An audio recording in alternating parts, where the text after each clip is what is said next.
সুগভীর বক্তব্য শ্রবণ করবো ইনশাআল্লাহ। আল্লাহ আমাদের হায়াতে বাঁচায় রাখবে। এবং এই যে আমাদের একটা চরম পরম সৌভাগ্য যে ঢাকা ভার্সিটির এত বড় একটা ডিপার্টমেন্টের চেয়ারম্যান সাহেব আমাদের কাছে আসছেন শুধু আমাদের ভালোবাসার কারণে। উনি আমাদেরকে আন্তরিকভাবে ভালোবাসেন, আমরাও যেন ওনাকে আন্তরিকভাবে ভালোবাসতে পারি। ওনার কাছে এই দোয়া চাই, আল্লাহর কাছে এই প্রার্থনা কামনা করি ওনার বক্তব্য নিশ্চিত বাণী যেন আমরা নিজেরকম করতে পারি এবং আমরা সেই মতো আমাদের জীবনকে উৎসাহিত করতে পারি। এই দোয়া চাই। আসসালামু আলাইকুম। শুকরিয়া।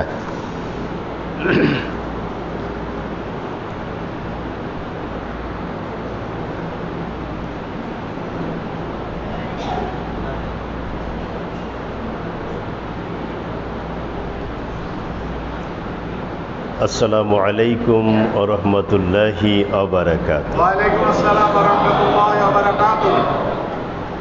আলহামদুলিল্লাহ আলহামদুলিল্লাহিল্লাযী কাফা ওয়া সালামুন আলা ইবাদিহিল্লাযীনা ইসতাফা।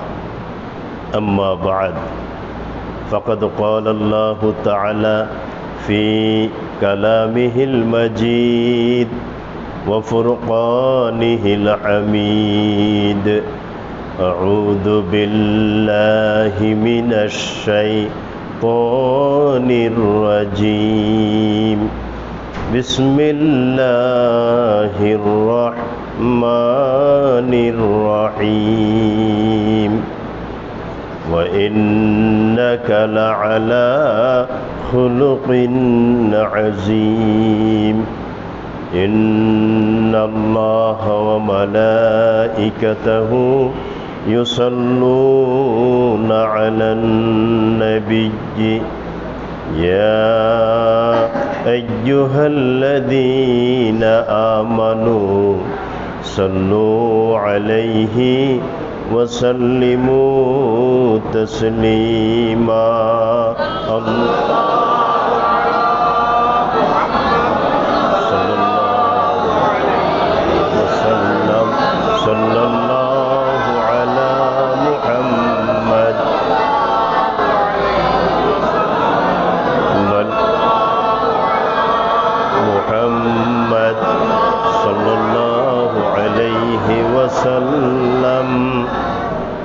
نحمده ونصلي ونسلم على حبيبه الكريم. أما بعد. আজকের এই মোবারক মাহফিলে উপস্থিত মাহফিলের মধ্যমণি হযরত পীর সাহেব কিবলা আল্লামা আহসানুল হাদি মদ্দাজিল্লাহুল আলী, উপস্থিত আমার ডানে বামে সামনে আছেন অনেক বড় বড় কোয়ালিটির এই দরবার শরীফের সাথে সম্পর্কযুক্ত আমার সম্মানিত মুরব্বিয়ানে কেরাম, মুসল্লিয়ানে এজাম এবং সমবয়স্ক ভাইয়েরা, ছোট ভাইয়েরা, পর্দার আড়ালের আমার মায়েরা, বোনেরা, অন্যান্য সুধীবৃন্দ, আজ আমরা অত্যন্ত গুরুত্বপূর্ণ একটি সময়ে এই দরবার শরীফে একত্রিত হয়েছি। এটা বিভিন্ন জায়গায় বিভিন্ন নামে প্রচলিত, কিন্তু মূল বিষয় একটাই। কেউ বলবেন আশুরা, কেউ বলবেন মুহররমের 10 তারিখ, কেউ বলবেন শাহাদাতে কারবালা, কেউ বলবেন সোহাদায়ে কারবালা এবং আরও অনেক কিছু। তো যিনি যেভাবে বলুন না কেন, এর গুরুত্ব একদিকেই। আর শাহাদাতে কারবালা সংঘটিত হওয়ার আগে আশুরার যে বহুমাত্রিক তাৎপর্য ছিল, শাহাদাতে কারবালা সংঘটিত হওয়ার পর ওইগুলোকে খাটো করে দেখার সুযোগ নাই, ইগনোর করার তো কোনো সুযোগই নাই। ওইগুলোর সাথে ঈমান জড়িত, আকীদা জড়িত। কিন্তু শাহাদাতে কারবালাটা এমন একটা বিষয় যার পরে আগের বিষয়গুলোর গুরুত্ব ওই মাত্রায় থাকে না। এটা এত বেশি গুরুত্বপূর্ণ যে কারণে আগেরগুলোকে আমরা ওইভাবে নেই না। শাহাদাতে কারবালার আগেরগুলোকে যেভাবে গুরুত্ব দেয়া হতো। আমার কথাটা আশা করি আপনারা বুঝতে পেরেছেন। তো আমরা ওই রকম একটি সময়ে মাগরিবের পর থেকে, মানে সূর্যাস্তের পর থেকেই 10 মুহররম শুরু হয়েছে। আলহামদুলিল্লাহ বলুন। আলহামদুলিল্লাহ। এই যে মুহররমের 1 তারিখ হলো হিজরি নববর্ষ শুরু। তার মানে বর্তমানে যেটা চলছে এটা হলো 1444 হিজরি, প্রথম মাস মুহররম, এবং আজকে হলো 10 তারিখ। যেহেতু চাঁদের হিসাবটা সূর্যাস্তের পরপর শুরু হয়। যদি ঈসাইর ব্যাপার হতো তাহলে আবার রাত 12টা থেকে শুরু হতো। যেমন আজকে 8 আগস্ট, 12টা পর্যন্ত 8 আগস্টই আমরা বলবো। 12টা অতিক্রম হয়ে গেল, আমরা 9 শুরু করলাম, কিন্তু তখন অনেকে ঘুমাবে আর অধিকাংশ মানুষ মনে করবে সূর্যাস্তের পর 9 তারিখ শুরু হলো। কিন্তু হিজরির ক্ষেত্রে সময় গণনাটা ব্যতিক্রম, সুবহানাল্লাহ বলুন। আর সেটা হলো সূর্যাস্তের পরপর ওই তারিখটা শুরু হয়ে যায়, কারণ চাঁদ ওঠে তো সূর্যাস্তের পরপর। পহেলা চাঁদ যেটা 1 তারিখ, যেটাকে আমরা বলি আল হেলাল, মানে একেবারেই সরু। দেখবেন অনেক সময় আকাশে একটু যদি মেঘাচ্ছন্ন অবস্থা থাকে, প্রথম দিন দ্বিতীয় দিন আমরা দেখতেও পাই না, এমন অবস্থাও হয়। এই যে অত্যন্ত সরু আল হেলাল, আর যখন এটা 16 কলায় ভরপুর হয় 14 তারিখ দিবাগত রাত 15তে পড়ে, ওটাকে আমরা বলি পূর্ণিমা। পূর্ণ চন্দ্রের রূপটা আমরা তখন দেখতে পাই। আবার ওই সময় থেকে আস্তে আস্তে ওটা ক্ষয় হতে থাকে, কমতে থাকে। আসলে চাঁদ ক্ষয়ও হয় না, বাড়েও না, কমেও না, আমাদের দৃষ্টি। এবং বিজ্ঞান ওটার একটা চমৎকার ব্যাখ্যা দিয়েছে। তার বহু আগে আল কোরআনুল কারিমে স্বয়ং আল্লাহ রব্বুল আলামিন এ বিষয়ে কথা বলেছেন। রাসূল করিম সাল্লাল্লাহু আলাইহি ওয়াসাল্লাম এ বিষয়ের ব্যাখ্যা দিয়েছেন, আমরা হাদিস শরীফে পাই। সুবহানাল্লাহ। আমি কথাটা 1 মিনিটে বলবো, এই জন্য এই জ্ঞানটা রাখা আমাদের জন্য ফরজে কিফায়া। যেটা বলুন কি? এই যে হিজরি সন মুসলমানদের একটা নিজস্ব ঐতিহ্য, ইতিহাস, ঐতিহ্য। এটার জ্ঞান রাখাটা হলো ওলামাদের জন্য ফরজ। সকলের জন্য ফরজ হয়ে গেলে, ফরজে আইন হয়ে গেলে বড় একটা বিপদ হতো, কারণ সবাই তো হিসাব রাখতে পারবে না। এজন্য এই হিজরি সনের চুলচেরা বিচার বিশ্লেষণ করা, হিসাব রাখাটা, এই জ্ঞানটা অর্জন করা, মনে রাখা, এটা 1 শ্রেণীর লোকের জন্য বাধ্যতামূলক। আর এই জন্য এটাকে করা হয়েছে ফরজে কিফায়া। কি করা হয়েছে বলুন? ফরজে কিফায়া। তা আমরা হুট করে বলতে পারি, অনেকে বলবে ইংরেজি কোন মাস, কোন সন, কয় তারিখ। এই প্রসঙ্গে আমার প্রথমে একটা কথা। ইংরেজি সন বলতে পৃথিবীতে কোনো সনের অস্তিত্ব ছিল না, এখন কথা বলছে এ পর্যন্ত নাই, কিয়ামত পর্যন্ত হওয়ার কোনো সম্ভাবনাও নাই। যেটা আমরা অনেকে ইংরেজি সন বলি, ওটা হলো আসলে ইসাই। ওটা কি? জোরে বলুন। ইসাই, হযরত ঈসা আলাইহিস সালামের সাথে এটা সম্পর্কযুক্ত।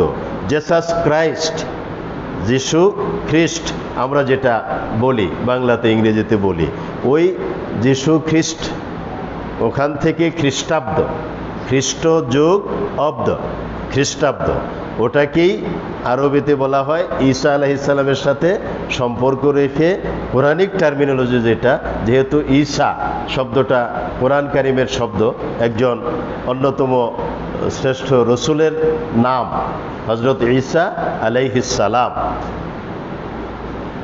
সে কারণে তার সাথে সম্পর্কযুক্ত বিধায় আমরা এটাকে বলি ইসাই। তো ঈসাই লিখতে দীর্ঘ ই দিয়ে। তো দীর্ঘ ইটা আমাদের বাংলা একাডেমি সহ অন্যান্য একাডেমির কারিশমা, এরা তো যখন তখন যেখানে সেখানে হাত দেয়। ওই হাত দিতে গিয়ে এরা অনেক ক্ষেত্রে উল্টাপাল্টা করে ফেলে। এদের একটা কথা মনে রাখতে হবে, আমি এখান থেকে অফিসিয়ালি বলছি, বাংলাদেশ সরকারের কাছে এটা আমার সুস্পষ্ট ব্যাখ্যা, বিশ্লেষণ এবং দাবি, বাংলা একাডেমি যেন যেখানে সেখানে হাত না দেয়। তারা যেন তাদের সীমারেখা বজায় রাখে। যেগুলো ইসলামিক টার্মিনোলজি, ওখানে হাত দিলে অনেক সময় কবিরা গুনাহ হওয়ার সম্ভাবনা থাকে। কারণ ওই বানানগুলো, ওই স্পেলিংটা তো বাংলার সাথে ইংরেজিদের সাথে সম্পর্কযুক্ত না। তো যেখানে দীর্ঘ ই, ঈসাই, সেখানে যদি রস্যই দিয়া ওটাকে উচ্চারণে তারতম্য ঘটানো হয়, সেখানে অর্থেরও তারতম্য ঘটে। কথা ঠিক কিনা জোরে? এজন্য বাংলা একাডেমি যেন অবশ্যই নিজস্ব এখতিয়ার যতটুকুন আছে ততটুকুনে সীমাবদ্ধ থাকে গবেষণা করে। এর বাহিরে লাওয়ারিশ কুকুর আছে, বেওয়ারিশ কুকুর আছে কিছু, যেখানে সেখানে মুখ দেয়। ওর তো কোনো উত্তরাধিকার পরিচয় নাই, ও যেখানে সেখানে মুখ দেয়। বাংলা একাডেমি তার ঐতিহ্য বজায় রেখে চলবে, এটাই আমাদের দাবি, আহ্বান। তারা যেন বেওয়ারিশ কুকুরের মতো যেখানে সেখানে মুখ দেয় না দেয়। কারণ ইসলামিক টার্মিনোলজিতে তারা যখন হাত বসাবে, কলম বসাবে, তখন উল্টা হয়ে যাওয়ার মানে ওটার দায় দায়িত্ব তাদেরকে বহন করতে হবে।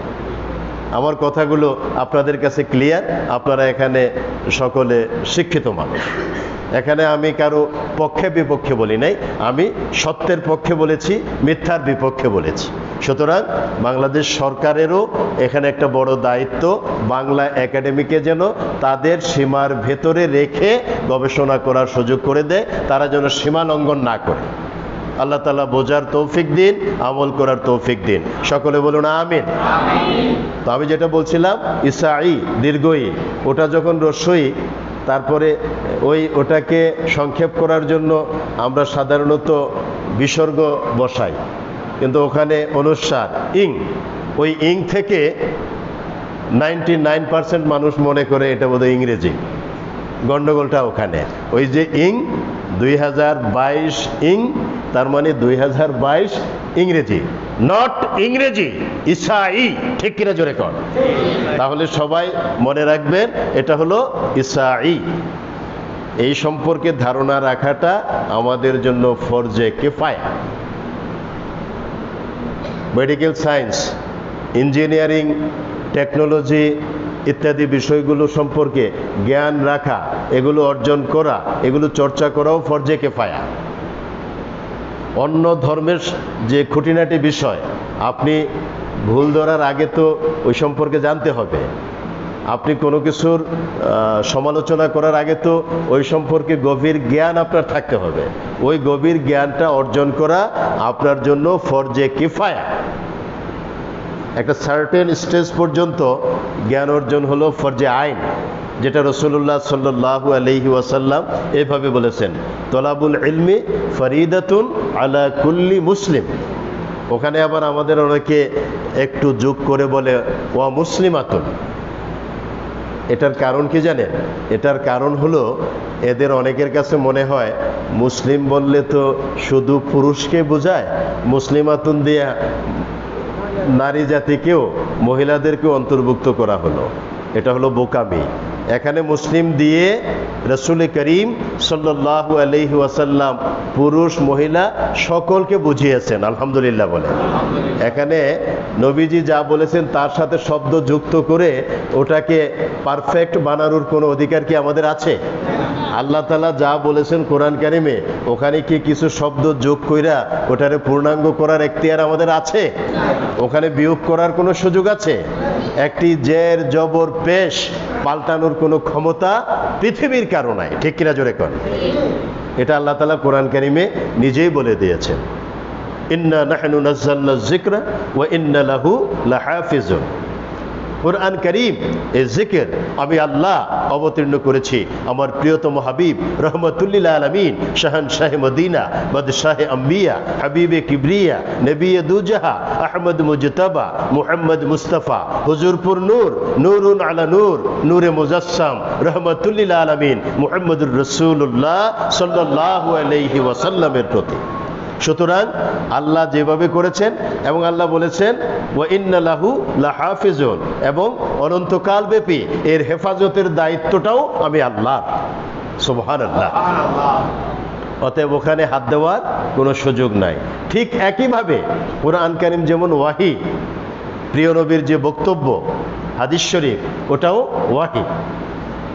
ওয়ামা ইয়ানতিকু আনিল হাওয়া ইন হুয়া ইল্লা ওয়াহিয়ুন ইউহা।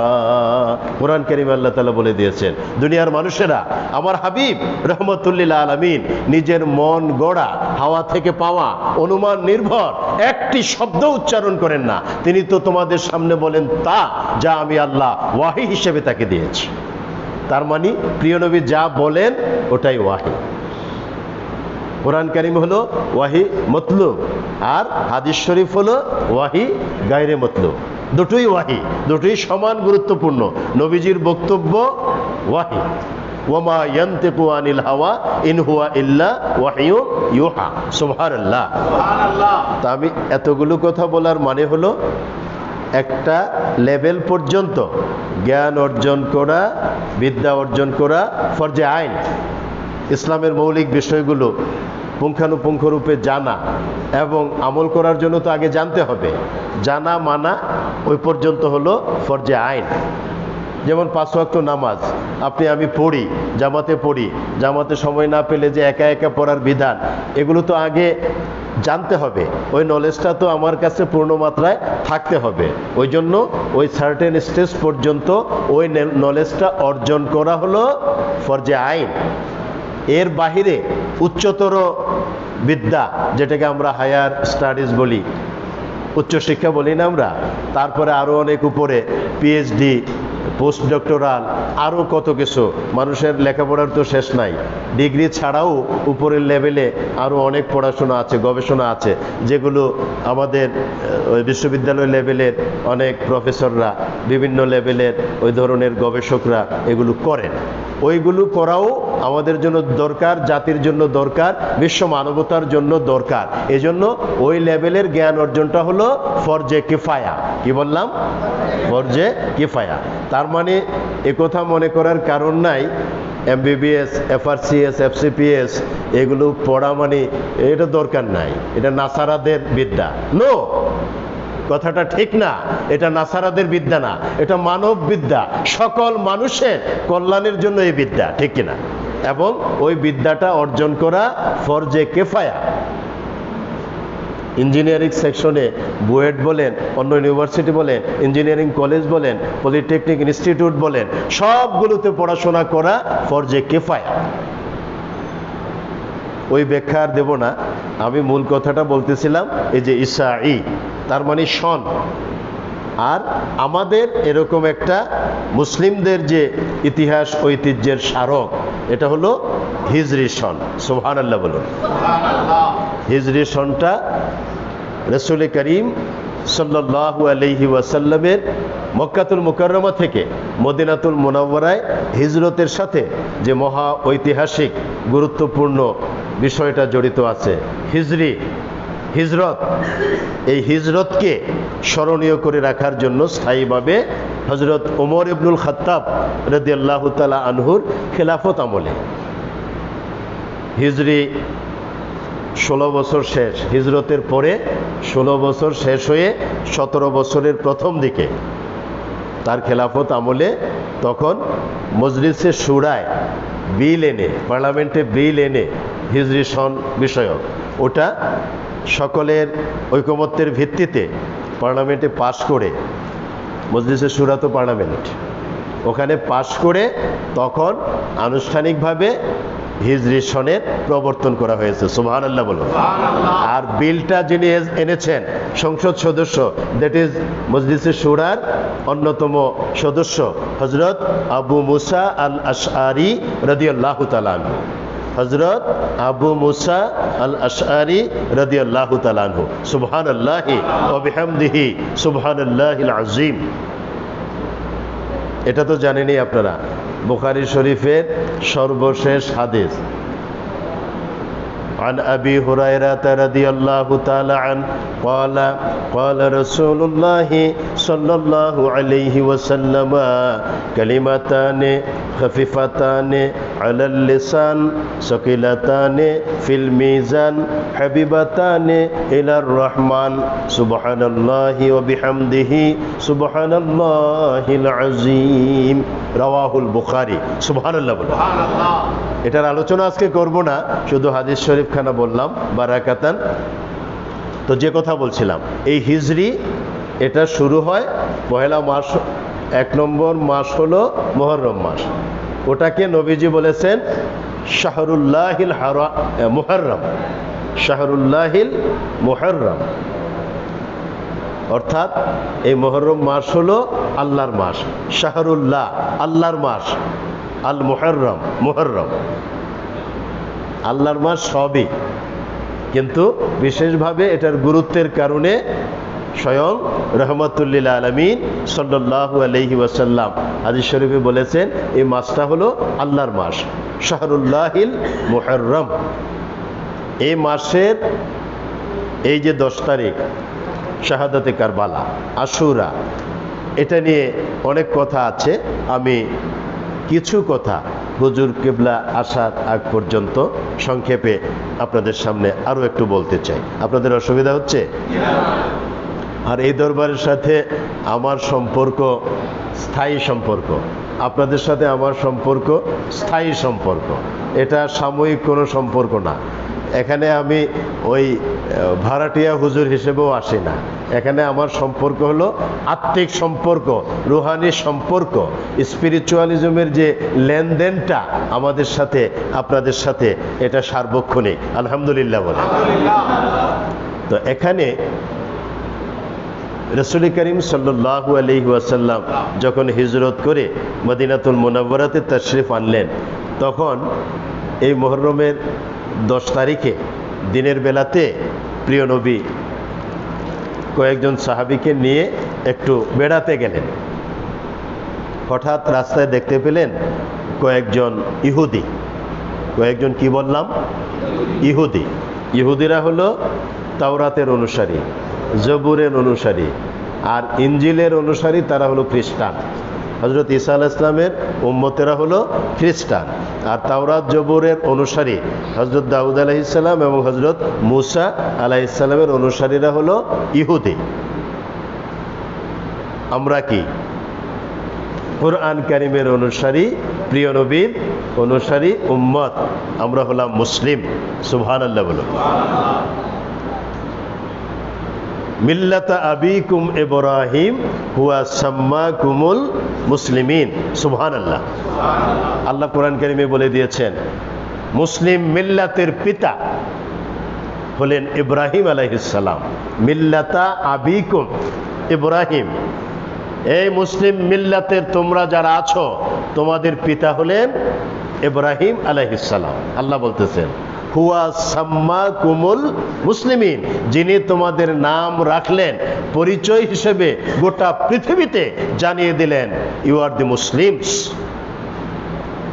সাম্মাকুমুল মুসলিমিন বহু বচনে।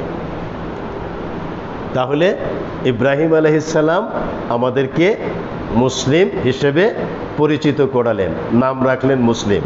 তার মানে মুসলিম মিল্লাতের পিতা ইব্রাহিম আলাইহিস সালাম। যেমনটা আপনারা জানেন ইতিহাসের পিতা হলো হেরোডোটাস, জনক।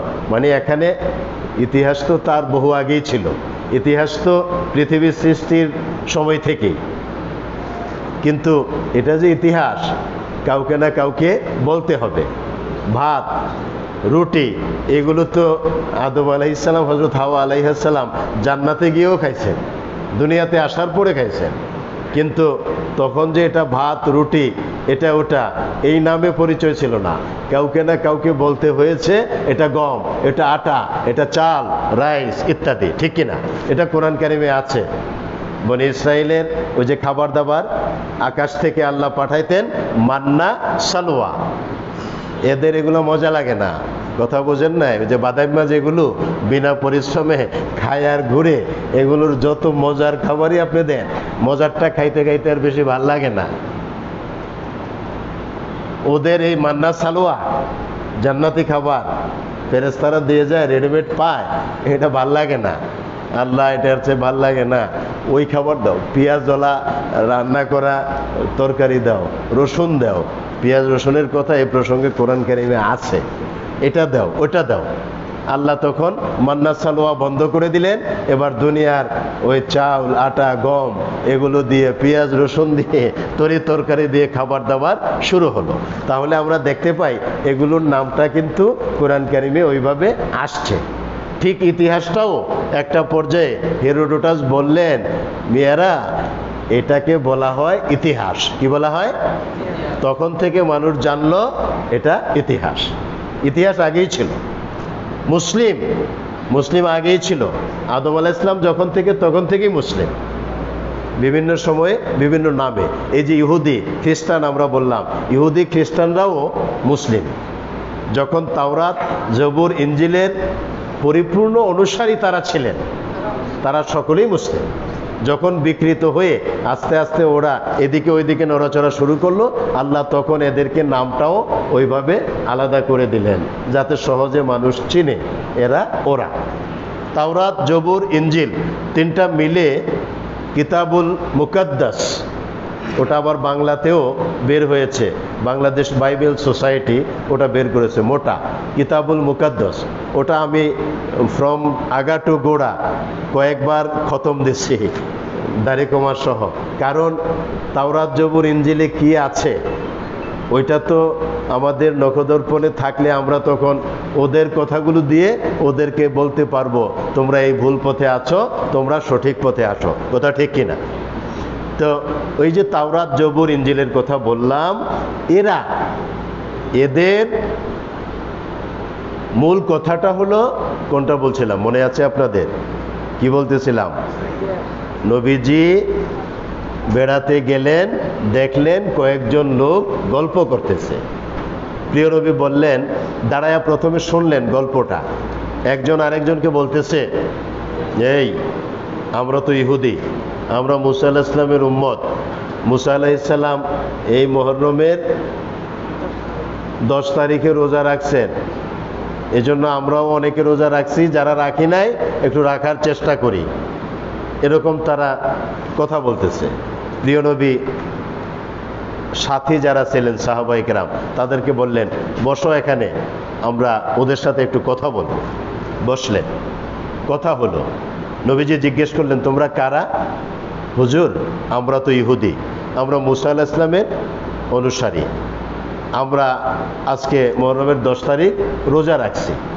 নবীজি বললেন, কেন তোমরা মুহররমের 10 তারিখে রোজা রাখছো? বলল যে মুসা আলাইহিস সালাম আমাদের নবী, ওনাকে আল্লাহ তাআলা এই 10 তারিখে ফেরাউনের আক্রমণ থেকে নদীতে রাস্তা করে দিয়ে আল্লাহ তাআলা তাকে ওই পারে যাওয়ার সুযোগ করে দিয়েছিলেন। এই যে আমাদেরকে হেফাজত করলেন, আমাদের নবীকে হেফাজত করলেন, এজন্য বারাকাতান শুকরিয়া আদায় করতে গিয়ে নবী রোজা রেখেছিলেন, এজন্য আমরাও রোজা রাখি। সুবহানাল্লাহ। এটা বুখারীতে আছে, মুসলিমে আছে, হাদিস শরীফে আছে। প্রিয় নবী বললেন, তোমরা জেনে রাখো মুসা আলাইহিস সালাম তোমাদের নবী, আমি হলাম জামানার শ্রেষ্ঠ নবী রসুল, আমি হলাম মুহাম্মদুর রাসূলুল্লাহ সাল্লাল্লাহু আলাইহি ওয়াসাল্লাম। এক নবী আরেক নবীর ভাই, জোরে বলুন সুবহানাল্লাহ। আনা নবী ওয়া হুয়া নবী, মুসা আলাইহিস সালামকে বললেন। এক নবী আরেক নবীর ভাই। মুসা এই দিক থেকে তোমরা তার যত কাছে, আমি তার তোমাদের চেয়ে বেশি কাছে। সুবহানাল্লাহ। মানে আমার দাবি তোমাদের চেয়ে বেশি তার প্রতি। সুতরাং তোমরা মুহররমের 10 তারিখে রোজা রাখো, আমাকে আল্লাহ তাআলা বাঁচায় রাখলে আগামী বছর থেকে রোজা রাখবো আমিও, তবে একটা বেশি। সুবহানাল্লাহ, জোরে বলুন সুবহানাল্লাহ। কয়টা বেশি? একটা বেশি। তোমরা রাখো একটা 10 তারিখে, আমরা রাখবো 2টা 10 তারিখের সাথে যোগ করব, হয় আগের দিন অথবা পরের দিন, 9-10 অথবা 10-11, মূলটা ঠিক রেখে আগের দিন অথবা পরের দিন। প্রিয় নবী বললেন, সাহাবীরা ইনশাআল্লাহ আমি যদি বেঁচে থাকি আগামী বছর থেকে শাহরুল্লাহিল মুহররম এ মাসের 10 তারিখে এবং তার আগে পড়ে একদিন, এই 2 দিন আমরা রোজা রাখবো। এটা হলো সুন্নতে রাসূল, জুড়ে বলুন সুবহানাল্লাহ। সেজন্য আমরা এখনো আহলে সুন্নাত ওয়াল জামাতের যারা অনুসারী, আমরা সকলেই 2 দিন রোজা রাখি, মুহররমের 9 এবং 10 অথবা 10 এবং 11। যাদের সুযোগ থাকে এই আমলটা করা অতীব জরুরি। আল্লাহ রাব্বুল আলামিন আমাদেরকে তৌফিক দিন, সকলে বলুন আমিন। এই প্রসঙ্গে যে কথাটা বললাম, নবীজি বললেন মুসা আলাইহিস সালামের সাথে তোমাদের যতটুকু সম্পর্ক, তিনি আমার ভাই, তার সাথে আমার সম্পর্ক তোমাদের চেয়ে বেশি, তার সাথে আমার দাবি তোমাদের চেয়ে বেশি। সুবহানাল্লাহ।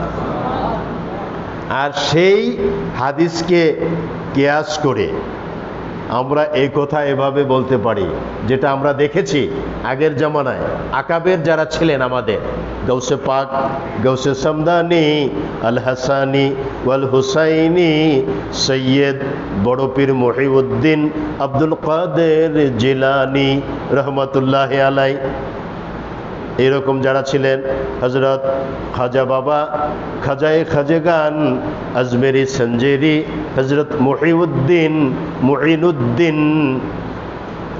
খাজা বাবা, মুঈনুদ্দিন চিশতি, আজমেরি সঞ্জেরি রহমতুল্লাহ আলাই। সুবহানাল্লাহ বলুন। তাদের মধ্যে সম্পর্কও ছিল ওইরকম, অন্য মানুষের চেয়ে তারা এক অলি আরেক অলির ভাই। সুবহানাল্লাহ বলুন। একজনের সাথে আরেকজনের ভ্রাতৃত্বের ওই সম্পর্ক অন্য 10 জনের চেয়ে অনেক নিবিড়, গভীর, কাছের। সুবহানাল্লাহ বলুন।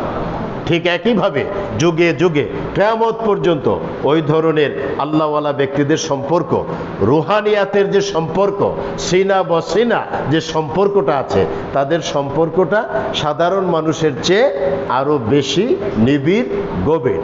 এবং আপনাদের সাথে আমাদের হুজুর কিবলার সাথে আপনাদের সম্পর্কটা, পারস্পরিক সম্পর্কটা, সান্নিধ্যটা হলো ওই রকম, অন্যদের চেয়ে আরো অনেক গুণ নিবিড়, গভীর, তাৎপর্যপূর্ণ, অনেক অনেক বেশি। ঠিক কিনা জোরে কথা?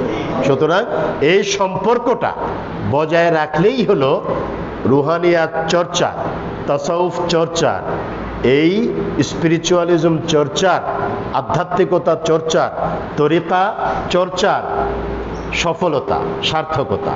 এবং এভাবে থাকলে, এই সান্নিধ্যে থাকলে, ওই কথা, এক জমানা সোহবতে বা আউলিয়া, এক জমানা সোহবতে বা আউলিয়া, বেহতের আসদ সলে তো আত বেরিয়া। জোরে বলুন সুবহানাল্লাহ। এক জমানা, একটা মুহূর্ত, ঠিক এ কথা আগেও বলেছি এখানে আমি, ঠিক এক সেকেন্ড, এক জমানা সোহবতে বা আউলিয়া, আউলিয়ায়ে কেরাম যারা, আল্লাহ তাআলার যারা প্রকৃত বন্ধু, তাদের সান্নিধ্যে এক জমানা, এক মুহূর্ত ঠিক অবস্থান করা, সোহবতে থাকা বা আউলিয়া, ওই ধরনের আল্লাহর বন্ধুদের সাথে, বেহতেরাজ সদ সালাতে আত বেরিয়া, 100 বছর রিয়াহীন নফল এবাদত, রিয়া, অহংকার, কিনা, বাহাদুরি, তাকাব্বুরি, ওই ধরনের জটিলতা মুক্ত, নির্মল, পবিত্র অন্তর নিয়ে, যেহেতু অন্তরের চর্চা, রুহানিয়াত, ওই রকম মনটাকে পবিত্রভাবে প্রস্তুত রেখে ওই আল্লাহর বন্ধুদের সান্নিধ্যে কিছু সময়, অতি অল্প সময় অতিবাহিত করা, 100 বছর নফল এবাদতের যে সওয়াব, তার চেয়ে বেহতের আজ, তার চেয়ে উত্তম ওই মুহূর্তটা। সুবহানাল্লাহ।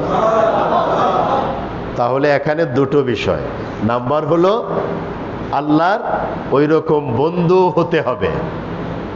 সারা পৃথিবীতে বন্ধুর নামে ভণ্ড লক্ষ লক্ষ আছে না? এদের সান্নিধ্যে গেলে কি আল্লাহর বন্ধু হওয়া যাবে না ভণ্ড হওয়া লাগবে?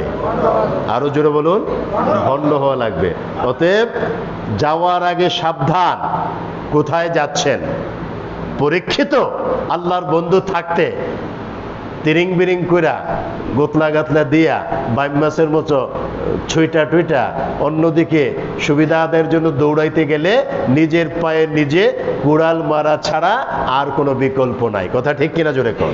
সুতরাং আমরা যারা ভালো মানুষের সন্ধান চাই, নিঃসন্দেহে আমি অন্তত অল্প স্বল্প জেনে এই লাইনে আমার মেহনত তো 32 বছর পর্যন্ত পাক্কা। এর আগে থেকেই আমার এই লাইনে মেহনত আছে আমার আব্বার সূত্রে। আব্বার ছেলে হিসেবে আমার এই চর্চা ছোটবেলা থেকে আছে। আর 32 বছর যাবত আমি নিজেই ইন্ডিপেন্ডেন্টলি এগুলো বোঝার চর্চা করার সুযোগ আমার আল্লাহ প্রিয় নবীর খাতিরে আমাকে দিয়েছেন, আলহামদুলিল্লাহ। আমার সারা পৃথিবীতে বিচরণে আমি কিছু কিছু চিনতে পারি, পুরাপুরি চিনতে আরো অনেক সময় লাগবে। আমার চেয়ে অনেক ভালো আরো অনেকে চিনেন। আল্লাহর ওলিরা আছেন এই পৃথিবীতে, তাদের জন্যই এই পৃথিবীটা এখনো এইভাবে টিকে আছে। আলহামদুলিল্লাহ বলেন, আলহামদুলিল্লাহ বলেন। এবং আমি এটা আমার ক্ষুদ্র অভিজ্ঞতা থেকে, স্টাডি থেকে, গবেষণা থেকে এতটুকুন বুঝি, এই দরবার শরীফ ওই হকের উপর ইনশাআল্লাহ ছিল, আছে এবং থাকবে।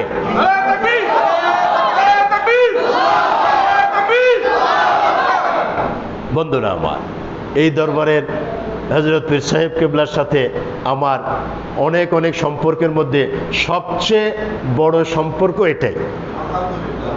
একাডেমিক সম্পর্ক ওইটারও গুরুত্ব আছে, ওইটা আলাদা, কিন্তু ওই একাডেমিক সম্পর্কটা যখন এই রুহানিয়াতের সাথে সম্পর্ক করে ওইভাবে সম্পর্কটা হয়, এই সম্পর্কের সাথে অন্য কোনো সম্পর্কের তুলনা করা চলে না।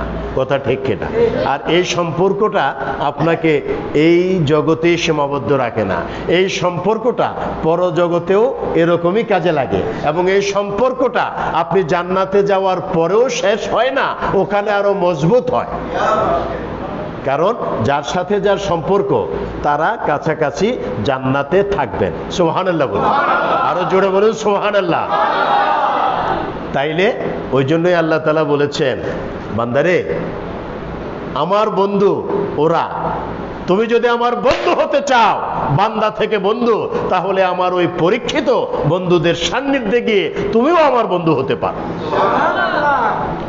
আলা ইন্না আউলিয়া আল্লাহি লা খাউফুন আলাইহিম ওয়ালা হুম ইয়াহজানুন।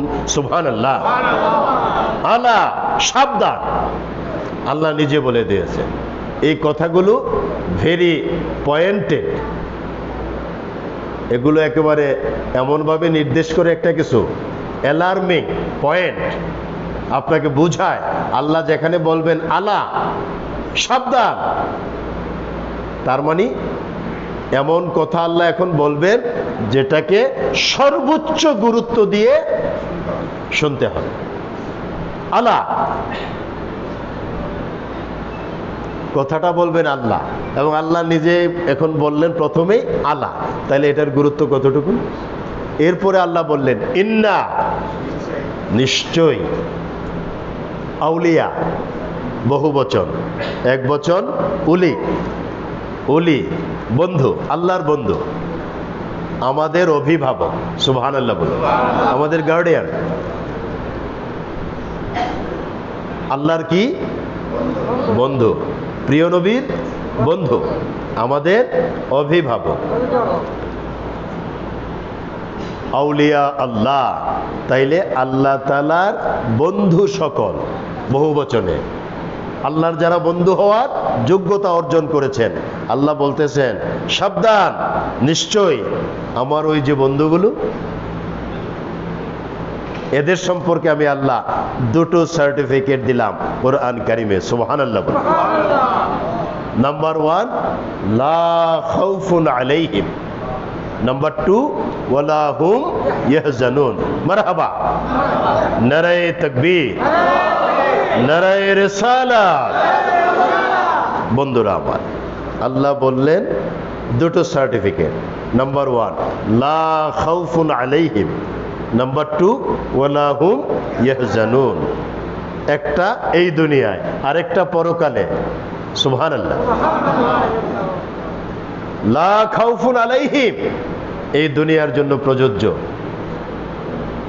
নেই কোনো ভয় তাদের ইহ জিন্দেগিতে।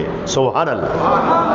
আল্লাহ যদি বলেন এই দুনিয়ায় ওদের কোনো ভয় নাই, আবার বললেন সাবধান, নিশ্চয় ওরা আমার বন্ধু, এই দুনিয়ায় ওদের কোনো ভয় নাই। সুবহানাল্লাহ। তাহলে এদের সান্নিধ্যে গিয়ে ওইরকম বন্ধু হলে আপনারও কি ভয় থাকবে? তাহলে আপনার জন্য কত গুরুত্বপূর্ণ নসিহত আল্লাহর পক্ষ থেকে। এই তো গেল দুনিয়ার ব্যাপার। পরকালের জন্য আল্লাহ বলে দিলেন ওয়ালা হুম ইয়াহজানুন। দুনিয়ার মানুষেরা পরকালেও ওদের কোনো চিন্তা থাকবে না। দুনিয়াতে ভয় নাই, পরকালে ওরা চিন্তিত হবে না ভবিষ্যৎকাল। ভয় থাকলে চিন্তা হয়, ভয় না থাকলে চিন্তা লাগে না। যদি বাঘের সামনে পড়েন কেমন ভয়টা পাইবেন? ভয় পায় কি হাসবেন? এমন একজন দাঁড়ায় আমাকে বলতে পারবেন আমি হাসবো? হ্যাঁ, এমন থাকতেও পারেন, নাই যে পৃথিবীতে এমন না। বাঘকে কন্ট্রোল করার মতো লোক পৃথিবীতে আল্লাহ দিচ্ছেন না? আউলিয়া কেরামদের এরকম কোয়ালিটি আল্লাহ দেন নাই? দিয়েছেন। সুবহানাল্লাহ বলো। তো সেটা তো এখানেও থাকতে পারে, নাই এ কথা বলা যাবে না। এই বনেতে বাঘ নেই ভাবিও না মনে, বড় বড় বাঘ থাকে ছোট ছোট বনে। কথা ঠিক কিনা? এই বনেতে বাঘ নেই ভাবিও না মনে, বড় বড় বাঘ থাকে ছোট ছোট বনে। থাকতেই পারে, এখানে মানুষ অল্প, এজন্য যে বড় বাঘ থাকবে না মনে করার কোনো কারণ নাই। এই বাঘ তো ওই রয়্যাল বেঙ্গল টাইগার যেটা ইয়েতে থাকে, কোথায়? সুন্দরবনে থাকে, সেই বাঘের কথা বলি নাই, বলেছি আল্লাহর বাঘের কথা। ঠিক কিনা জোরে কর? আসাদুল্লাহিল গালিব। আরো কত কি, শেরে খোদা মৌলা আলী, ইয়া আলী মৌলা আলী, নারায়ে হায়দারি, ইয়া আলী ইয়া আলী, নারায়ে হায়দারি, মৌলা আলী মৌলা আলী। এটাও ইবাদত। সুবহানাল্লাহ বলো। প্রিয় নবী বলেছেন মাওলায়ে কায়নাতের নাম বলা, উচ্চারণ করা, ওটা ইবাদত। তাহলে এই বনেতে তো ওই বাঘ থাকবে, এই বনে তো ওই রয়্যাল বেঙ্গল টাইগার সুন্দরবনের বাঘের কথা বলি নাই। এজন্যই বলা হয়েছে এই বনেতে বাঘ নেই ভাবিও না মনে, বড় বড় বাঘ থাকে ছোট ছোট বনে। সুবহানাল্লাহ। ওই রকম বাঘ থাকতেই পারে, আর ওই রকম বাঘ একটা থাকলে কোটি কোটি মানুষ ভয় থেকে মুক্ত।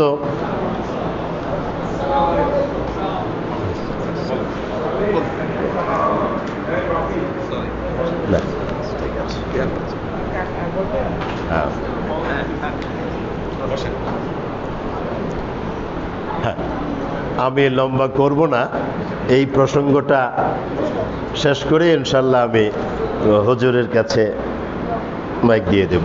বসেন আপনারা। যেটা বলতেছিলাম তার মানে হলো সোজা হিসাব আল্লাহ রাব্বুল আলামিন এরকম আউলিয়া কেরামদের রেখেছেন, এখনো আছেন, যাদের কারণে আমরা এইভাবে সুখে শান্তিতে বসবাস করার সুযোগ পাচ্ছি, এবং তাদের সান্নিধ্যে যাওয়ার ফলে আল্লাহ রাব্বুল আলামিন আমাদেরকেও তো তার সাধারণ বান্দা থেকে তার বন্ধু হিসেবে গ্রহণ করতে পারেন। পারেন কিনা জোরে কর? পারেন। আল্লাহ কবুল করুন, সকলে বলুন আমিন।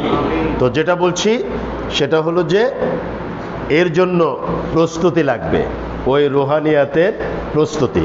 আর প্রস্তুতিটা হলো দুটো বিষয় মনে রাখতে হবে। নাম্বার 1 সোহবত, নাম্বার 2 ওই সোহবতে এসে ওই কোয়ালিটিটা অর্জন করার একটা সহি নিয়ত, চিন্তা চেতনা, পবিত্র ধারণা মনের ভিতরে থাকতে হবে। এবং শায়েখের সম্পর্কে তাকে পরীক্ষা করার জন্য কোনো সন্দেহ থাকা যাবে না। পরীক্ষা করার জন্য সন্দেহ থাকলে পরীক্ষা করতে পারবেন, পরীক্ষায় পাশও করতে পারেন, ফেলও করতে পারেন, সমস্যা আপনার হবে, সমস্যা শায়েখের না, সমস্যা আল্লাহর ওলিদের না, সমস্যা হলো যারা মুনাফিক করার চেষ্টা করে তাদের। কথা ঠিক কিনা? অতএব এই দরবারের সাথে যারা সম্পর্কযুক্ত, আমি বলবো আপনাদের পবিত্র অন্তর নিয়ে আলা ওয়াহিয়াল কল, প্রিয় নবী যেটা বলেছেন, গোস্তের টুকরা এই যে এখানে, ওটা পবিত্র, তোমার সারাটা দেহ পবিত্র। ওটা অপবিত্র, তোমার দেহটাই অপবিত্র। ওটা কি?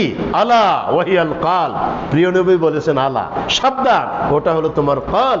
সুতরাং কালকে ওইভাবে পুত পবিত্র পরিচ্ছন্ন করো, নিয়তটাকে বিশুদ্ধ করে ওখানে স্থায়ী করে ওই আল্লাহর অলিদের সাথে, পরীক্ষিত অলি যারা, তাদের সাথে রুহানিয়াতের সম্পর্কটা তৈরি করো এবং সান্নিধ্যে থাকো। যত দূরে থাকবে তত সম্পর্কটা হালকা হয়। আমরা অনেক সময় বলি না ইংরেজিতে out of sight out of mind, ওই কথাটার কিন্তু একটা বড় গুরুত্ব আছে। তরিকার লাইনে ওই কথাটার গুরুত্ব সবচেয়ে বেশি। Out of sight out of mind, আপনি যদি আপনার পীর সাহেব কেবলার থেকে দূরে থাকেন তাহলে তার নজরটা আপনার কাছে থাকবে না। আর আপনি যত কাছে থাকবেন, ছলে বলে কৌশলে কাছে আসার চেষ্টা করবেন, তত আপনার প্রতি তার সম্পর্কটা, তার নজরটা বেশি থাকবে। আল্লাহ রাব্বুল আলামিন এইভাবে আমাদের সকলকে কবুল করুন। সকলে বলুন আমিন। সর্বশেষে 1 মিনিট ওই কথাটা বলবো, তারপরে আলোচনা শেষ। সেটা হলো শাহাদাতে কারবালা। হুজুর বিস্তারিত বলবেন। শাহাদাতে কারবালা 10 মুহররম, যেটাকে আমরা আশুরা বলেছিলাম, আশারা থেকে আশুরা, দশম, 10 বিষয়ক। তার মানে এই সময়ে অনেক গুরুত্বপূর্ণ ঘটনা সংঘটিত হয়েছে। এর কয়েকটি বিষয় কোরআন কারিম দ্বারা প্রমাণিত, হাদিস শরীফ দ্বারা আরও কয়েকটা বিষয় প্রমাণিত, আরও কয়েকটা বিষয় একটু বিভিন্ন রকমের বর্ণনার আলোকে ওটা বিতর্কিত, কয়েক রকমের মত আছে। বিতর্কিত মানেই যে বোল্ড আউট হয়ে গেল বিষয়টা তা না, ওটা নিয়ে এক মতে এখনো সবাই পৌঁছতে পারেন নাই। তার মানে বাতিল তা না, তার মানে আরো গবেষণা করতে হবে, গবেষণা করে ওই বিষয়গুলো সম্পর্কেও সঠিক ধারণাটা পাওয়া যাবে ইনশাআল্লাহ। আর শাহাদাতে কারবালার সবচেয়ে বড় দিক হলো হযরত ইমাম হুসাইন, তার যে শাহাদাত বরণ, এবং সেখান থেকে আমরা যেটা পেয়েছি ওটা যাতে আমরা ধারণ করতে পারি। আমরা ওখান থেকে পেয়েছি ইসলামের দুটো ধারা, একটা হলো বিশুদ্ধ হুসাইনি ধারা, আর একটা হলো কলঙ্কিত বাতিল ইয়াজিদি ধারা। আমরা ইয়াজিদি ধারায় ছিলাম না, নেই, কিয়ামত পর্যন্ত থাকবো না ইনশাআল্লাহ। আমরা হুসাইনি ধারার আগেই ইসলামের বিশুদ্ধ ধারায় ছিলাম, রহমতুল লিল আলামিনের আনিত ইসলামের ওই বিশুদ্ধ ধারায় ছিলাম, এবং হুসাইনি ধারা এসে ওটাকে পাকাপোক্ত করেছে, এবং গোটা পৃথিবীতে চির সত্যটা এইভাবে প্রতিষ্ঠিত হয়েছে। ইয়াজিদি ধারার কোনো সুযোগ আমাদের জন্য নেই।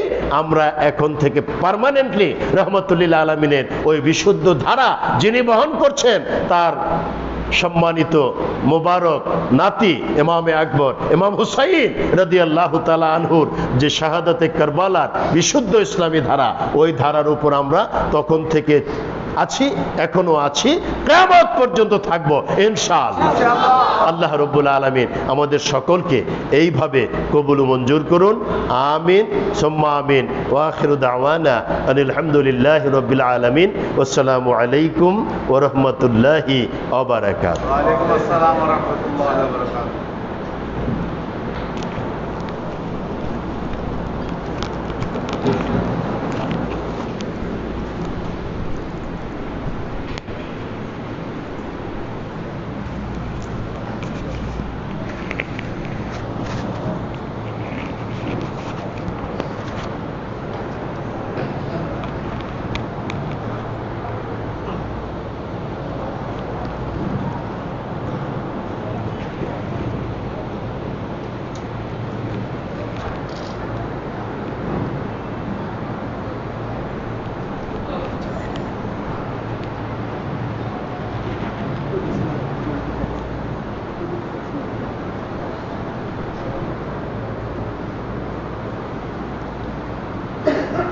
الحمد لله نحمده ونستعينه ونستغفره ونؤمن به ونتوكل عليه ونعوذ بالله من شرور أنفسنا ومن سيئات أعمالنا من يهد الله فهو المهتدي ومن يضلل فلن تجد له وليا مرشدا فنشهد أن لا إله إلا الله وحده لا شريك له ونشهد أن سيدنا وسندنا ونبينا محمدا صلى الله عليه وسلم الذي أرسله الله بالحق بشيرا ونذيرا وداعيا إلى الله بإذنه وسراجا منيرا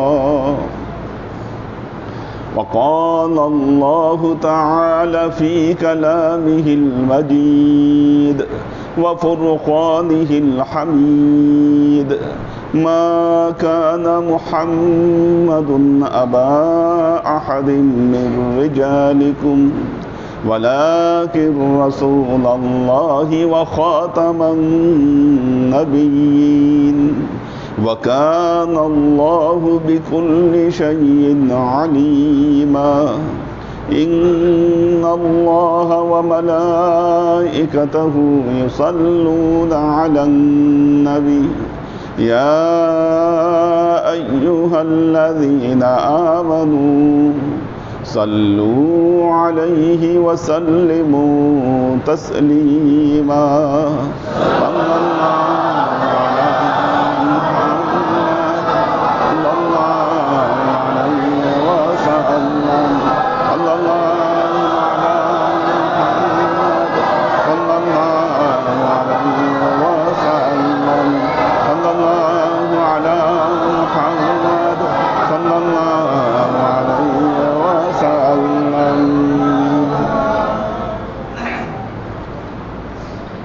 আল্লাহর আশিক ও সালেক বৃন্দ, আজ 10ই মুহররম রাত।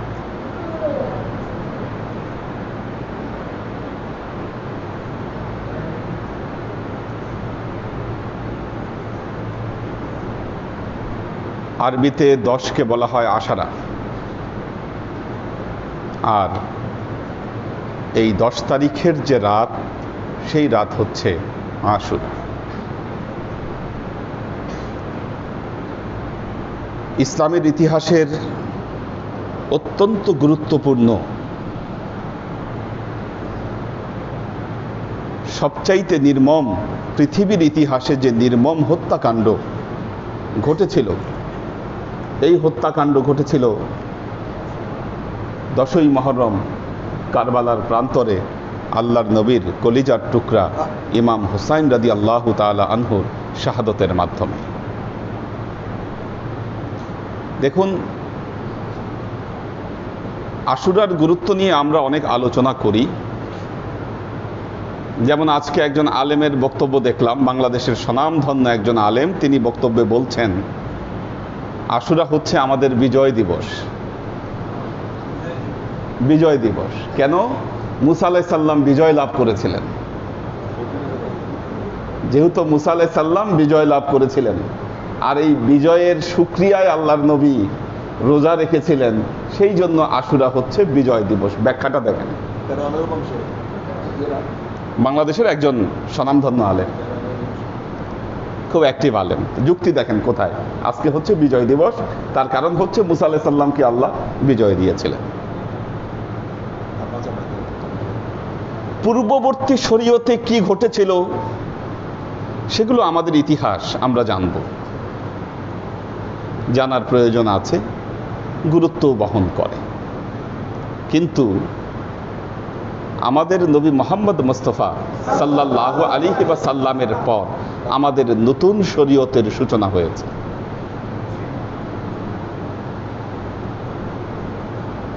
নতুন শরীয়তের সূচনা আমাদের হয়েছে। হযরত মুসা আলাইহিস সালামের শরীয়তে একসাথে দুই বোনকে বিয়ে করা যেত। তিনি শুআয়ব আলাইহিস সালামের দুই বোনকে বিয়ে করেছিলেন। আমাদের শরীয়তে তো তা নিষিদ্ধ করা হয়েছে, আন তাজমাউ বাইনাল উখতাইন। আল্লাহ নিষিদ্ধ করে দিয়েছেন পবিত্র কোরআনের আয়াত দিয়ে, এটা করা যাবে না। পূর্ববর্তী শরীয়তের এমন অনেক কিছু আছে যা আমাদের মুহাম্মদী শরীয়তে সেটিকে গুরুত্ব দেওয়া হয়নি। কাজেই যতই ঘটনা ঘটুক, সবচাইতে গুরুত্বপূর্ণ ঘটনা হচ্ছে আজকে মুমিন মুসলমান 10ই মুহররম আসলে তারা কনফিউজড হয়ে যান, তারা কি শাহাদতে কারবালার দিবস পালন করবেন না আশুরা পালন করবেন, কোনটা দ্বিধাদ্বন্দ্বে ভোগেন যে এই 10ই মুহররমে এসে আমরা কি আসলে শাহাদতে কারবালা পালন করব না আমরা আশুরা পালন করব, এই ব্যাপারে তারা কনফিউজড হয়ে যান। কারণ পূর্ববর্তী ইতিহাস টান দিলে, এই যে যেমন বললেন যে মুসা আলাইহিস সালামের শরীয়ত অনুযায়ী কি এটা বিজয় দিবস, আমরা কি মুসা নবীর অনুসারী?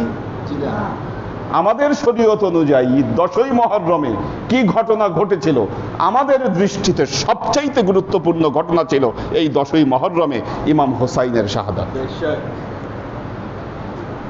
সূরা আশ-শূরা আয়াত নম্বর 23 আল্লাহ তাআলা বলছেন, আউযু বিল্লাহি মিনাশ শাইতানির রাজীম, বিসমিল্লাহির রহমানির রহিম, قل لا أسألكم عليه أجرا إلا المودة في القربى।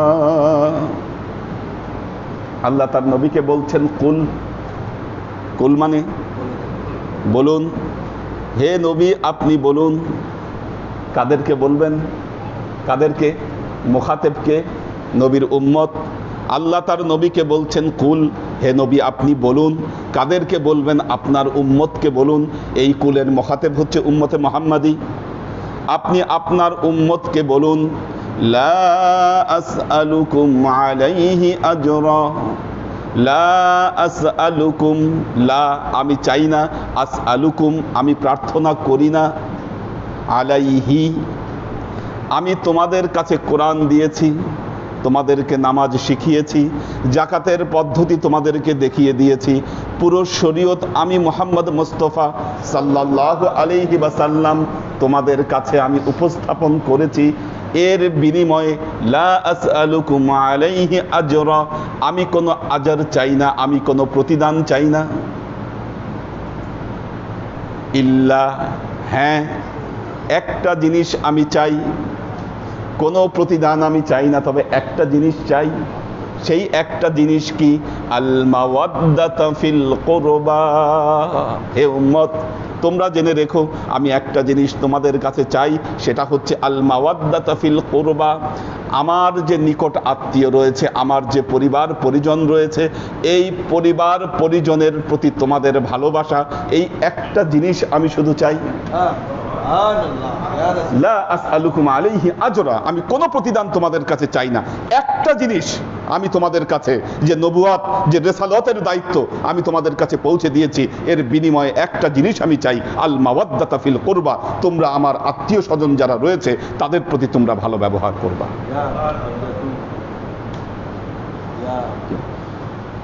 কারবালার ঘটনা ঘটলো 61 হিজরিতে। পবিত্র কোরআনের একটি জলজ্যান্ত আয়াত, আল্লাহ তার নবীকে বলছেন, হে নবী আপনি ঘোষণা করে দেন, আমি এই ইসলামের বিনিময়ে তোমাদের কাছে কিচ্ছু চাই না, একটা জিনিস আমি তোমাদের কাছে চাই, সেটা হচ্ছে আল মাওয়াদ্দাতা ফিল কুরবা। তোমরা আমার আত্মীয় স্বজনের সাথে তোমরা ভালো ব্যবহার করবা। আল্লাহর নবীর পর্দা নেবার পর মুসলমানদের মধ্যে কি অবস্থা হলো, কেন হলো? 50 বছরের মধ্যে এই যে কারবালার ট্র্যাজেডি ঘটে গেল। কারা ঘটালো কারবালার ট্র্যাজেডি? কোনো ইহুদি খ্রিস্টান এসে এই কারবালার ট্র্যাজেডি কিন্তু ঘটিয়ে দিয়ে যায়নি, মুসলমানরাই ঘটিয়েছে এই ট্র্যাজেডি। মুসলমানরাই ঘটিয়েছে। কি পদস্খলন মুসলমানদের মধ্যে হলো যে তারা কারবালার মতো একটি ঘটনা তারা ঘটাতে পারলো।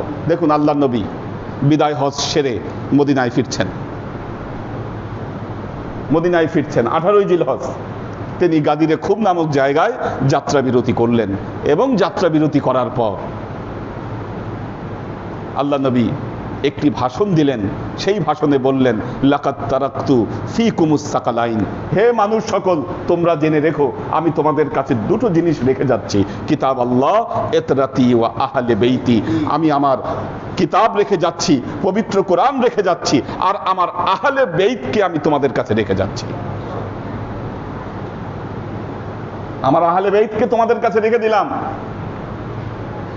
আমার অনুপস্থিতিতে তোমরা আমার আহলে বেইতের সাথে কি আচরণ করেছো এই ব্যাপারে তোমরা কাল কিয়ামতের ময়দানে জিজ্ঞাসিত হবা। হাউজে কাউসারে এ দুটো জিনিস নিয়ে তোমরা আমার সাথে তোমরা দেখা করবা।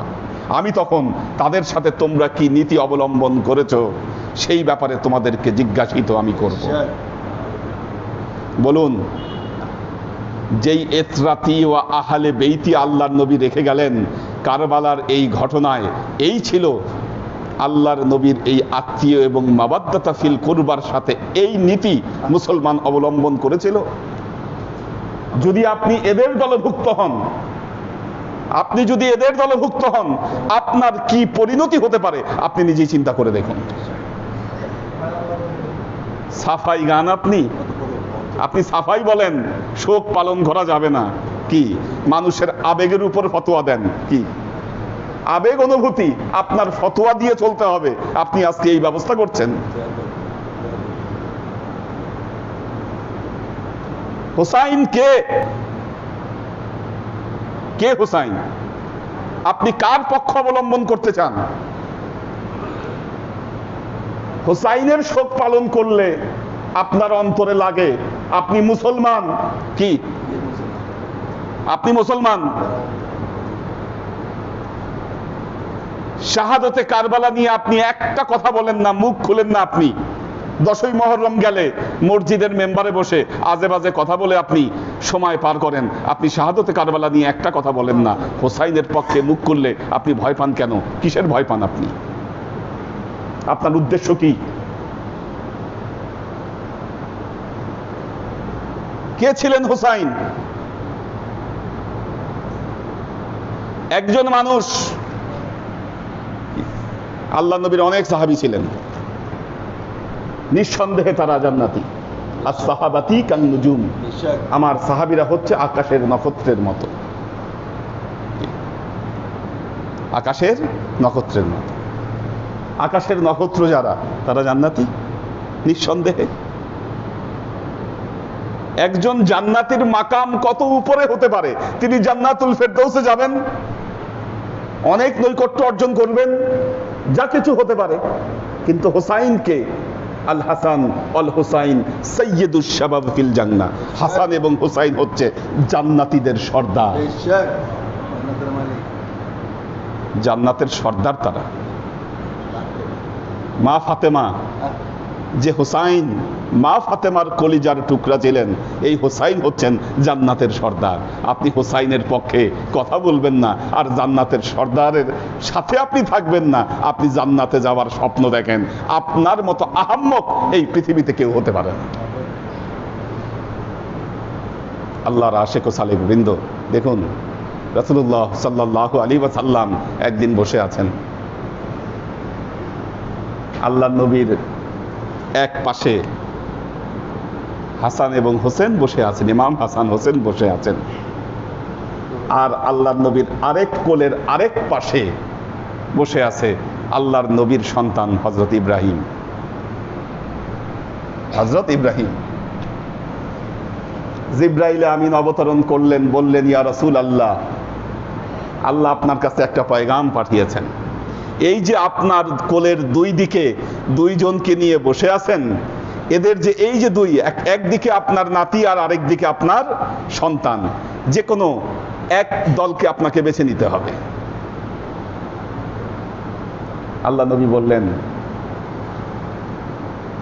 আল্লাহ নবী চিন্তা করলেন, আজকে যদি হাসান হোসেন না থাকে, তাহলে ফাতিমার কলিজার টুকরা যদি হারিয়ে যায়, সে এই শোক সহ্য করতে পারবে না।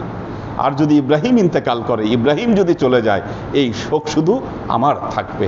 আল্লাহর নবী জিব্রাইলকে জানালেন, আমি হাসান হোসেনকে বেছে নিলাম। এই ঘটনার 3 দিন পর, মাত্র 7 বছর বয়সে আল্লাহর নবীর পুত্র সন্তান হযরত ইব্রাহিম ইন্তেকাল করলেন। হযরত সালমান ইবনে ফারিস রাদিয়াল্লাহু তাআলা আনহু একদিন সমস্যায় পড়ে গেলেন এবং এই সমস্যা সমাধানের জন্য তিনি গেলেন হযরত আবু যার গিফারি রাদিয়াল্লাহু তাআলা আনহুর কাছে। বললেন যে,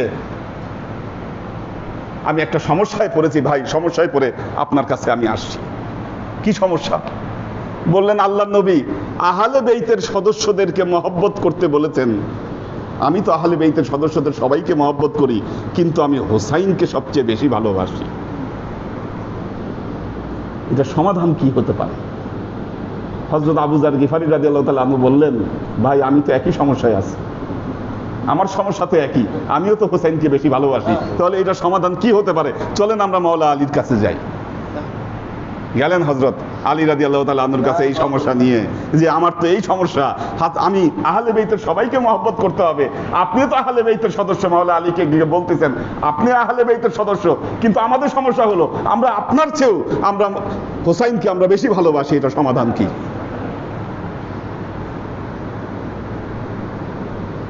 মাওলা আলী বললেন, আমিও তো এই সমস্যায় আছি, আমিও তো হোসাইনকে বেশি ভালোবাসি। বিরাট ব্যাপার, এটা একটা সমস্যা, এই সমাধান কি এটা? চলো আমরা মুহাম্মদ মুস্তাফা সাল্লাল্লাহু আলাইহি ওয়াসাল্লামের কাছে যাই। ওনারা 3 জন মিলে গেলেন আল্লাহর নবীর কাছে, সাইয়্যিদুল মুরসালিন।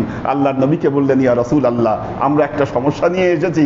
সমস্যা হলো, পবিত্র কোরআনে বলা হয়েছে আল মাওয়াদ্দাতু ফিল কুরবা, আপনার নিকট আত্মীয়, এদের প্রতি আমাদের ভালোবাসা থাকতে হবে, কিন্তু আমরা তো হোসাইনকে সবচেয়ে বেশি ভালোবাসি, এর সমাধান কি? আল্লাহ নবী বললেন, তোমরা এর সমাধান নিয়ে আসছো, আমিও তো একই সমস্যায় সমস্যাগ্রস্ত, আমি তো সমস্যায় আছি, আমি তো হোসাইনকে বেশি ভালোবাসি। আল হোসাইনু মিন্নি ওয়া আনা মিনাল হোসাইন।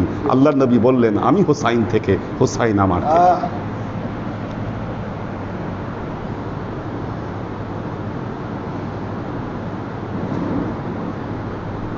যেদিন হযরত ইব্রাহিম ইন্তেকাল করলেন, যখন হাসান হোসেন আল্লাহর নবীর কাছে আসতেন, আল্লাহর নবী তাদের সারা গায়ে চুমু খেতেন। শুধু চুমু না, ওনাদের গা থেকে ঘ্রাণ নিতেন। আল্লাহর নবী সুঘ্রাণ নিতেন শরীরের। সাহাবারা জিজ্ঞাসা করতেন, ইয়া রাসূলুল্লাহ, আদর করেন ঠিক আছে, কিন্তু তাদের শরীর থেকে সুঘ্রাণ নিচ্ছেন, এর কারণটা কি? সুঘ্রাণ নেওয়ার কি আছে তাদের শরীর থেকে, কেন সুঘ্রাণ নিচ্ছেন? আল্লাহ নবী বলেছিলেন, জান্নাতীদের শরীরের একটা গন্ধ আছে, আমি হাসান হোসেনের শরীর থেকে ওই জান্নাতীর সুগন্ধ আমি পাই।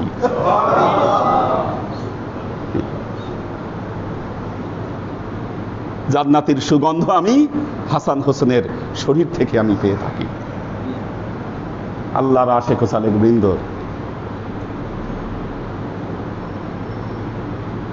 ভারতবর্ষের সম্রাট টিপু সুলতান ইংরেজদের হাতে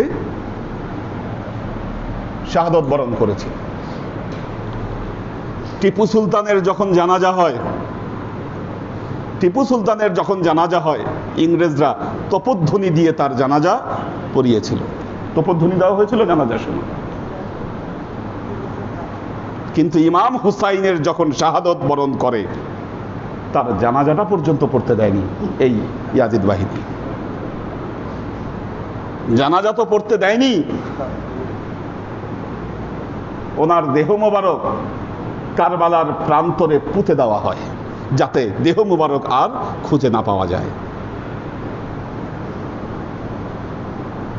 বনু সফিফা যখন ওনার দেহ খুঁজতে গিয়েছিলেন, যাচ্ছেন, আর ওই গোত্রের যিনি নেতা, তিনি প্রতিটা জায়গায় যেখানে লাশ দাফন করা হয়েছে তারা পুঁতে রেখেছিল, প্রত্যেকটা জায়গায় তারা গিয়ে গিয়ে ওই জায়গার মাটির সুগন্ধ ঘ্রাণ নিতে নিতে একটা জায়গায় গিয়ে বললেন, এখানে হযরত হোসাইনকে দাফন করা হচ্ছে, কারণ এই মাটি থেকে আমি সুগন্ধ পাচ্ছি। যত মাটি আছে কোনো মাটি থেকে সুগন্ধ আসছে না, কিন্তু এই জায়গা থেকে সুগন্ধ আসছে। আমি আল্লাহর শপথ করে বলছি, এখানে হোসাইনকে দাফন করা হয়েছে। জান্নাতের সুগন্ধ হোসাইনের মাটি থেকে আসছে। আল্লাহর আশিক ও সালেগোবিন্দ, মা উম্মে সালমার রেওয়ায়েতে বর্ণিত হচ্ছে, মা উম্মে সালমা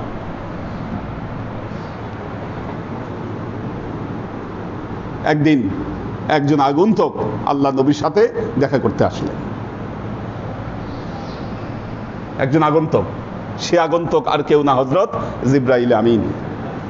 আপনারা জানেন বাবে জিবরাইল দিয়ে ঢুকতো কি, কখনো হযরত দাহিয়া কালবির রূপ নিয়ে আসতো, অথবা অন্য কোনো মানুষের রূপ নিয়ে জিবরাইল আমিন আল্লাহ নবীর সাথে দেখা করতে আসতেন।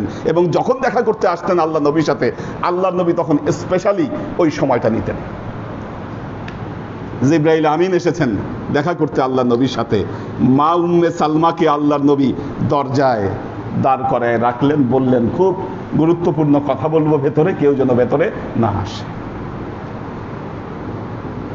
ইমাম হুসাইন তিনি দৌড় দিয়ে ইমাম হুসাইন রাদিয়াল্লাহু তাআলা আনহু ঢুকে গেছেন নানার ঘরে তিনি ঢুকে গেছেন। কিছুক্ষণ পর ভেতর থেকে কান্নার আওয়াজ শুনতে পেলেন মা উম্মে সালমা ভেতর থেকে কান্নার আওয়াজ শুনতে পাইলেন। তিনি ঘরের মধ্যে ঢুকে প্রবেশ করে দেখলেন রাসূলুল্লাহ সাল্লাল্লাহু আলাইহি ওয়াসাল্লাম ইমাম হুসাইনকে বুকে চেপে ধরে তিনি চিৎকার করে কাঁদছেন, আর দুই চোখ দিয়ে তার পানি পড়ছে।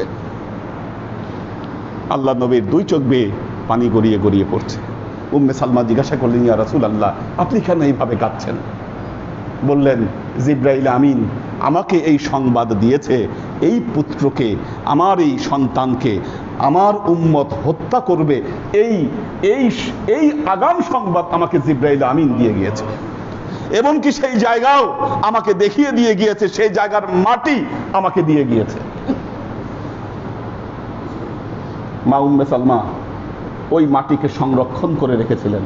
মা উম্মে সালমার কাছে আল্লাহর নবী এই যে জিবরাইল আমিনের দেওয়া যে মাটি, এই মাটি মা উম্মে সালমা সংরক্ষণ করে রেখেছিলেন।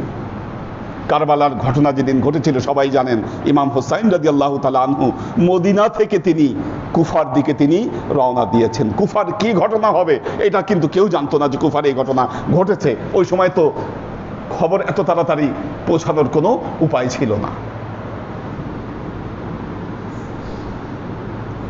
হযরত আব্দুল্লাহ ইবনে আব্বাস রাদিয়াল্লাহু তাআলা আনহুর রিওয়ায়াতে বর্ণিত হচ্ছে যে 10ই মুহররম মা উম্মে সালমা কাঁদতে কাঁদতে হযরত আব্দুল্লাহ ইবনে আব্বাস রাদিয়াল্লাহু তাআলা আনহুর কাছে আসলেন ওই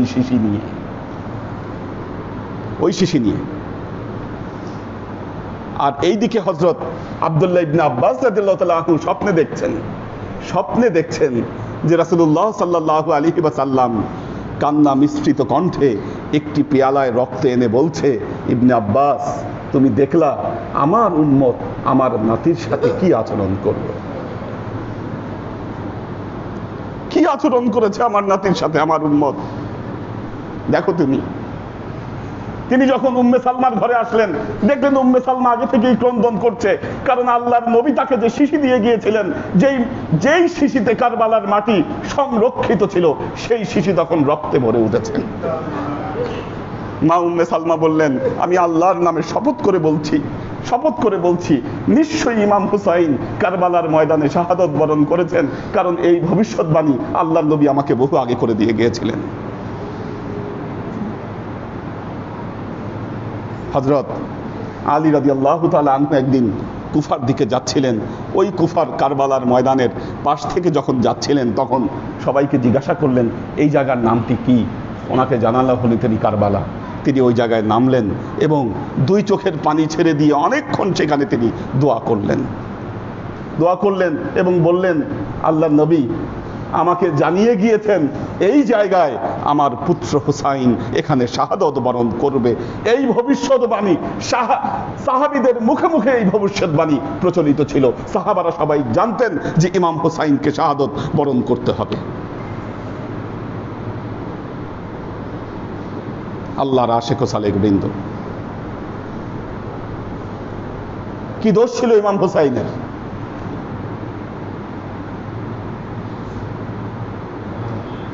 কি দোষ ছিল ইমাম হুসাইনের? ইমাম হুসাইনের দোষ ছিল তিনি সত্যকে প্রতিষ্ঠা করতে গিয়েছিলেন, তিনি নবীর দ্বীনকে রক্ষা করবার জন্য তিনি ছুটে গিয়েছিলেন। আজকের যুগে কেউ কেউ বলে ইমাম হুসাইন নাকি ক্ষমতা দখল করতে গিয়েছিলেন। ইমাম হুসাইনই ভুল করেছিলেন, নাউজুবিল্লাহ।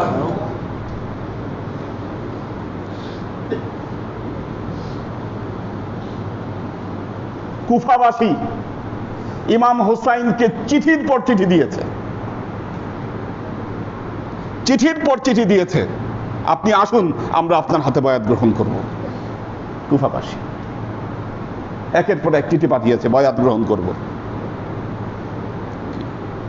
ক্ষমতা দখলের অভিপ্রায় থাকলে দামেস্কে যেতেন ইমাম হুসাইন, কি কুফায় আসতেন না, উনি দামেস্কে যাইতেন যদি ক্ষমতা দখলের অভিপ্রায় থাকতো। কুফায় এসেছেন কুফাবাসীদের আমন্ত্রণে, চিঠির পর চিঠি দিচ্ছেন। অবস্থা কি এটা দেখবার জন্য তিনি তার চাচাতো ভাই মুসলিম বিন আকিলকে পাঠালেন। এবং যখন মুসলিম বিন আকিল কুফায় গিয়ে পৌঁছলো, কুফার হাজার হাজার অধিবাসী ঢল নেমে গেল একেবারে মসজিদে এসে, সবাই মুসলিম বিন আকিলের হাতে বয়াত গ্রহণ করলো।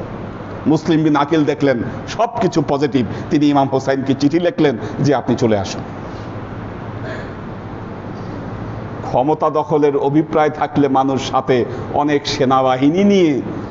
সেনাবাহিনী নিয়ে তারা মার্চ করে। ইমাম হুসাইন রাদিয়াল্লাহু তাআলা আনহুর সাথে মাত্র ৭২ জন,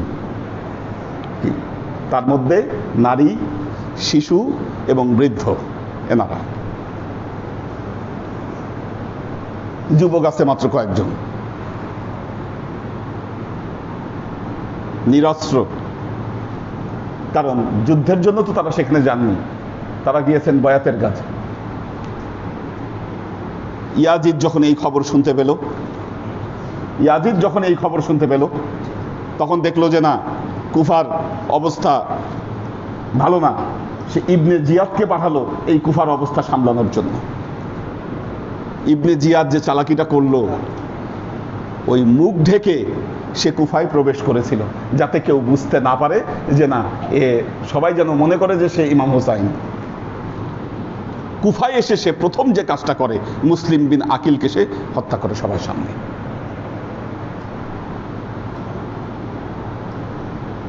আল্লাহর আশিক ও সালেক বৃন্দ, এইদিকে তো ইমাম হুসাইন রওনা দিয়েছেন কারবালার প্রান্তরে। কারবালার প্রান্তরে ইমাম হুসাইন রওনা দিয়েছেন কুফার দিকে। যখন কারবালার প্রান্তরে আসলো, তখন ইমাম হোসাইনের গতিরোধ করা হলো। যেই ব্যক্তি গতিরোধ করেছিলেন তার নাম ছিল হুররা ইবনে ইয়াজিদ। ইয়াজিদ না, অন্য ইয়াজিদের সন্তান হুররা ওনার নাম। উনি গতিরোধ করেছিলেন ইমাম হোসাইনের এবং বলেছিলেন, আমি আদিষ্ট হয়েছি আপনাকে এখানে গতিরোধ করবার জন্য। এরপর ইবনে জিয়াদ সেনাবাহিনী পাঠায় এবং কারবালার ময়দানে চতুর্দিক থেকে ইমাম হোসাইনকে ঘিরে ধরে।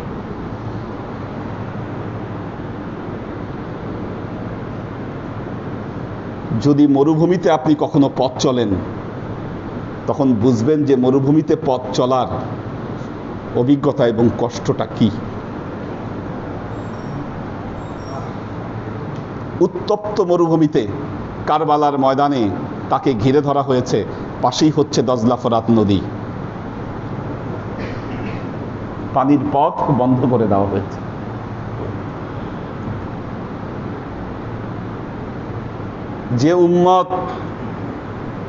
যে উম্মত নবীর কাছ থেকে হাউজে কাউসারের পানি গ্রহণ করবেন, হাউজে কাউসারের পানি গ্রহণ করবেন। এবং নবী বলেছেন ওই পানি গ্রহণ করার সময় আমি জিজ্ঞাসা করব, আহলে বেইতের সাথে তোমরা কি করেছো? এই আহলে বেইতের সদস্যদের পানি বন্ধ করে দিল নবীর উম্মতেরা। এবং এমন এমন সাহাবী এই দলে, এমন এমন লোক, হযরত সাদ বিন আবি ওয়াক্কাস রাদিয়াল্লাহু তাআলা আনহুর সন্তান ইয়াজিদ বাহিনীতে কি পদস্খলন মুসলমানদের। হযরত আনাস ইবনে মালিক রাদিয়াল্লাহু তাআলা আনহুর সন্তান ইয়াজিদ বাহিনীতে। চিন্তা করতে পারেন, এরা মুসলমান, এরা মুসলমান, অথচ জান্নাতের সর্দার যিনি তার পথ রোধ করে দিয়েছেন, পানি দিবে না।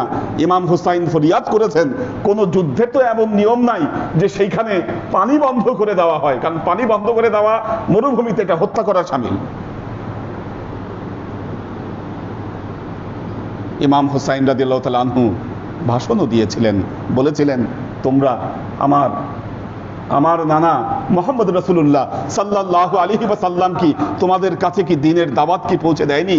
ইসলাম কি তোমাদের হাতে কি দিয়ে যায়নি? তো এর বিনিময়ে তো তোমরা আমাকে পানি দিতে পারো, এরকম আচরণ তো আমার সাথে তোমরা করতে পারো না। শেষ পর্যন্ত নিরুপায় হয়ে কোলের শিশু আসগর, ছোট শিশু, সে তো কিছু বুঝে না, সে অবুঝ, সে চিল্লাচ্ছে কারণ পানির অভাবে সে কষ্ট পাচ্ছে। কোলের শিশু আসগরকে নিয়ে বাহিনীর কাছে গেলেন এবং তুলে ধরে বললেন, তোমরা আমাদের কোনো যুবক সদস্য নও, এই ছোট শিশুর জন্য হলেও তোমরা আমাদেরকে পানি দাও। যখন এভাবে পানি চাইলেন, 3 ফলা বিশিষ্ট তীর শিশু আসগরের বুকে মারা হয় এবং ইমাম হুসাইন শিশু আসগরকে নিয়ে তার মায়ের কোলে দিয়ে বললেন, আমার নানার উম্মতেরা তাকে এক পেয়ালা পানি তো দিতে পারলো না, কিন্তু শাহাদতের সুধা ঠিকই তাকে পান করিয়ে দিল। এবং তখনই বুঝলেন যুদ্ধ অনিবার্য, এই যুদ্ধ থামবে না।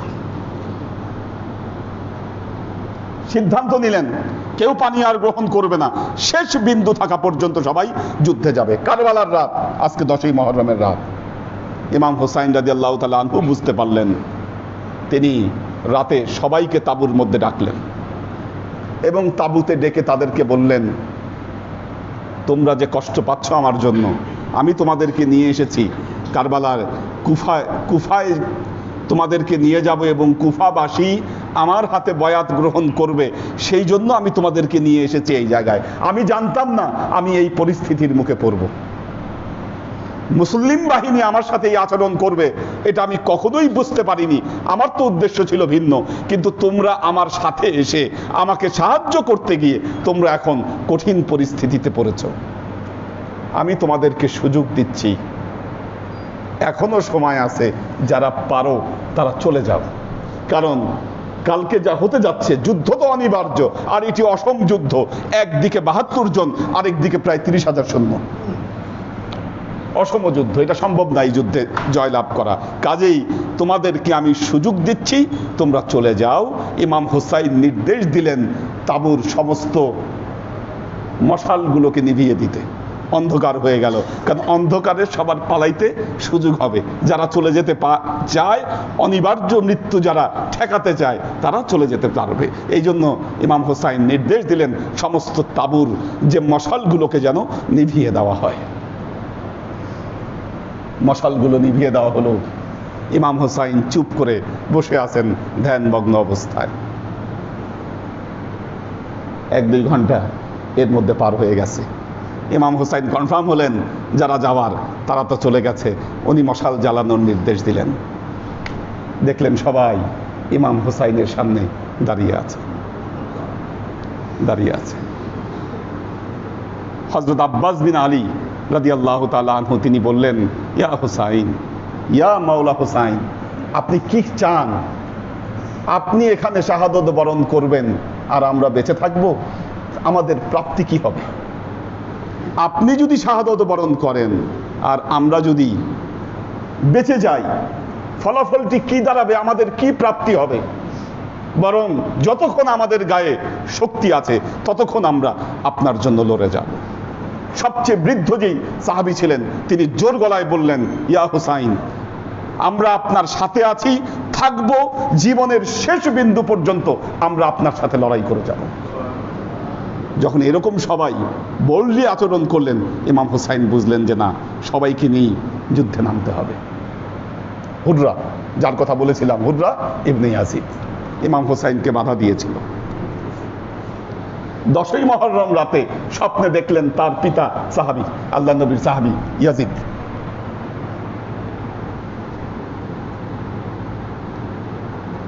হুররাকে এসে বলছেন, হুররা,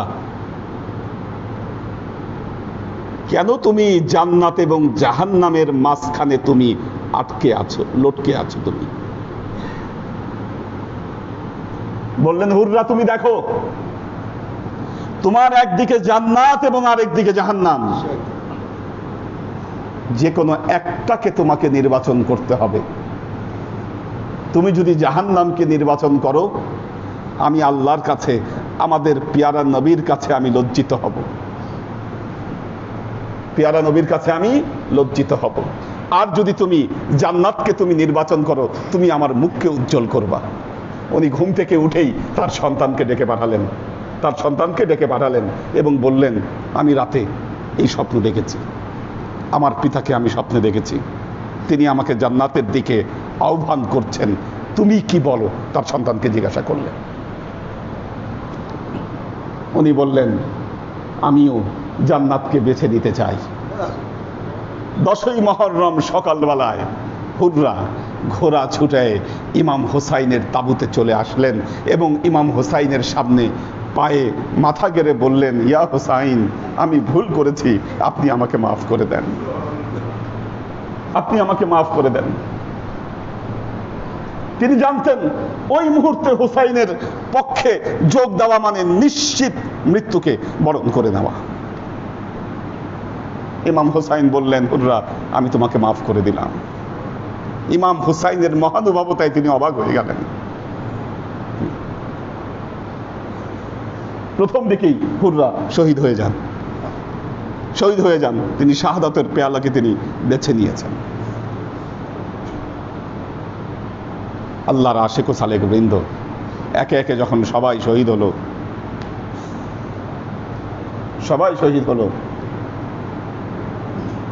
শুধুমাত্র যারা মেয়ে ছিল, মেয়ে সদস্যগণ ছাড়া সবাই শহীদ হয়ে গিয়েছে। ইমাম হুসাইন জাইনব ইবনে আলী মানে ওনার ফুপু, ওনার থেকে বিদায় নিলেন এবং কারবালার ময়দানে তিনি যুদ্ধে অবতীর্ণ হলেন। 10ই মুহররম শুক্রবার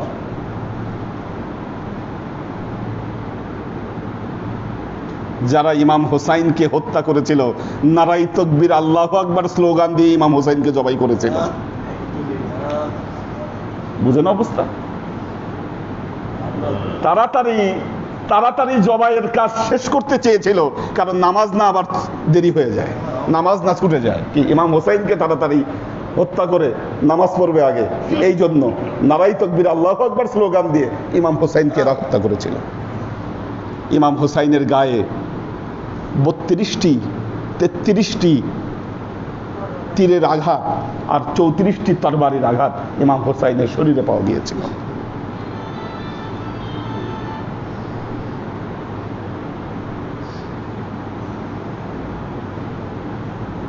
ইমাম হুসাইনের সমস্ত তাঁবুকে জ্বালিয়ে দেওয়া হয়। যে আহলে বেইতের সদস্য নারী সদস্যদেরকে কোনোদিন কেউ ঠিক মতো দেখে নাই, কি আল্লাহ পবিত্র কোরআনে বলেছেন, ওয়াকারনা ফি বুয়ুতিকুন্না ওয়ালা তাবাররাজনা তাবাররুজাল জাহিলিয়াতিল উলা, তোমরা ঘরে থাকবে সব সময়। আহলে বেইতের সদস্যদের অভ্যাস ছিল তারা সব সময় ঘরে অবস্থান করতেন। এই আহলে বেইতের সদস্যদের হাতে পায়ে বেড়ি পরানো হয় এবং ঘোড়ার পিঠে চড়ে কুফার বাজারে বাজারে ঘুরিয়ে দামেস্ক পর্যন্ত নেওয়া হয়। একমাত্র পুরুষ সদস্য ইমাম জয়নুল আবেদিন, ইমাম হোসাইনের পুত্র, অসুস্থতার কারণে তিনি যুদ্ধের ময়দানে যেতে পারেননি। একমাত্র পুরুষ সদস্যদের মধ্যে তিনি ছিলেন। কি আচরণ করে, মানে ইয়াজিদের বিরুদ্ধাচরণ যারা করেছে তাদের কি পরিণতি হয়েছে এটা দেখানোর জন্য এই আহলে বেইতের সদস্যদেরকে ঘোড়ার পিঠে চড়ে হাতে পায়ে বেরিয়ে পড়ে বাজারে বাজারে ঘুরিয়ে দামেস্ক পর্যন্ত নেওয়া হয়।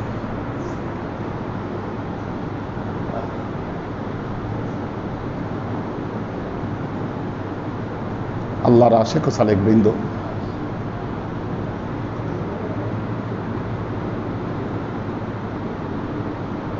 ইসলাম জিন্দা হোতা হ্যায় হর কারবালা কি বাত। কেন করলেন ইমাম হুসাইন? দেখুন, হাদিস দ্বারা প্রমাণিত ইমাম হুসাইনের শাহাদত ঘটবে আল্লাহর নবী জানতেন। কোনদিন আল্লাহর কাছে ফরিয়াদ করেন নাই যে আল্লাহ তুমি এই শাহাদতকে রদ করে দাও। কোন হাদিসে পাওয়া যায় না আল্লাহর নবী এই ফরিয়াদ কোনদিন আল্লাহর কাছে করেছেন, আল্লাহ তুমি এই শাহাদতকে রদ করে দাও। হযরত আলী মাওলায়ে কায়নাত জানতেন, কোনদিন আল্লাহর কাছে প্রার্থনা করেননি আল্লাহ তুমি এই শাহাদতকে রদ করে দাও। মা ফাতিমার কলিজার টুকরা ইমাম হুসাইন, মা ফাতিমা কোনদিন আল্লাহর কাছে ফরিয়াদ করেন নাই যে আল্লাহ তুমি এই শাহাদতকে রদ করে দাও।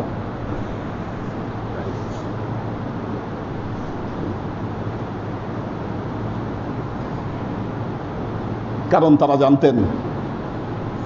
জানতেন ইমাম হুসাইন শাহাদত বরণ করবে, কিন্তু ইমাম হুসাইনের জানের সাদকায় ইসলামের প্রকৃত, ইসলামের হক, ইসলামের বীজ সেখান থেকেই বপিত হবে। হক আর বাতিলের পার্থক্য সেখান থেকেই বপিত হবে। এই জন্য তারা তাদের এই কলিজার টুকরাকে সবাই সদকা করতে চেয়েছেন, সদকা হবে জানতেন, কিন্তু এই সদকাকে রদ করবার জন্য কেউ কোনোদিন ফরিয়াদ করেন নাই। এই জন্য খাজা মঈনুদ্দিন চিশতি রহমতুল্লাহ আলাইহি বলছেন, শাহ আস্ত হোসাইন, বাদশাহ আস্ত হোসাইন, দিন আস্ত হোসাইন, দিন পানা আস্ত হোসাইন, সারদাত দস নাদাত দর দস্তে ইয়াজিদ, হকাকে বানায়ে লা ইলাহা আস্ত হোসাইন। হুসাইনি দিন, হুসাইন বাদশাহ, হুসাইনি দিন, হুসাইনি বাদশাহ, তিনি তার মাথা দিয়ে দিয়েছেন, কিন্তু ইয়াজিদের হাতে তার হাত কখনো দেননি। এ কথা সত্য যে লা ইলাহা ইল্লাল্লাহ এই কালেমার ঝান্ডা বপন করে গিয়েছেন হুসাইন।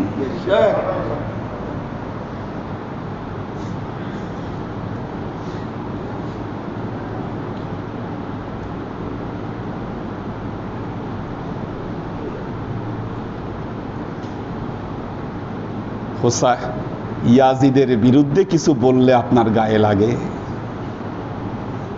ফতোয়া দেন ইয়াজিদদের ব্যাপারে কোনো লানত করা যাবে না, ইয়াজিদকে কিছু বলা যাবে না, অথচ 4 ইমাম ফতোয়া দিয়েছেন ইয়াজিদ ফাসেক। ইমাম মালিক আরো বলেছেন শুধু ফাসেক না, ইয়াজিদ তো কাফের ছিল, তার সহযোগী যে কয়টা ছিল সব কাফের, তাকে যারা সহযোগিতা করেছিল তারাও কাফের ছিল।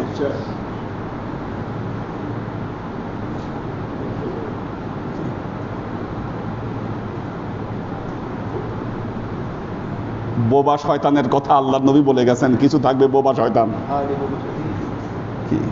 মুযাবযাবিনা বাইনা যালিকা লা ইলাহা ইল্লা ওয়া লা ইলাহা ইল্লা, এই দিকেও না ওই দিকেও না, মুযাবযাবিনা বাইনা যালিকা, দুই দিকে দোদুল্যমান, না ইয়াজিদি না হুসাইনি। হুসাইনের কথাও বলে, ইয়াজিদের কথাও বলে।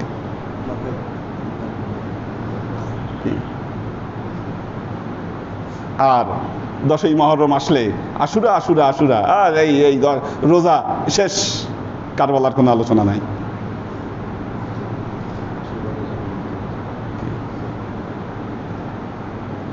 আল্লাহর আশিক ও সালেক বৃন্দ, আপনি কারবালাকে না জানলে সঠিক ইসলামের ভিত্তিকে আপনি চিহ্নিত করতে পারবেন না, হক আর বাতিলের মধ্যে আপনি পার্থক্য করতে পারবেন না। যদি একটা প্রশ্ন করি, দেখুন খুব সহজ হিসাব, খুব সহজ হিসাব। ইমাম হুসাইন কারবালায় শাহাদত বরণ করেছিলেন আমরা জানি। হ্যাঁ, হত্যাকাণ্ড অনেক রকম ঘটে, অনেক রকম হত্যাকাণ্ড ঘটে। যুদ্ধের ময়দানে দুইজন ফাইট করছে, কি মল্লযুদ্ধ, যেটা এই মল্লযুদ্ধ করতে গিয়ে মারা গেছে কারো হাতে কেউ।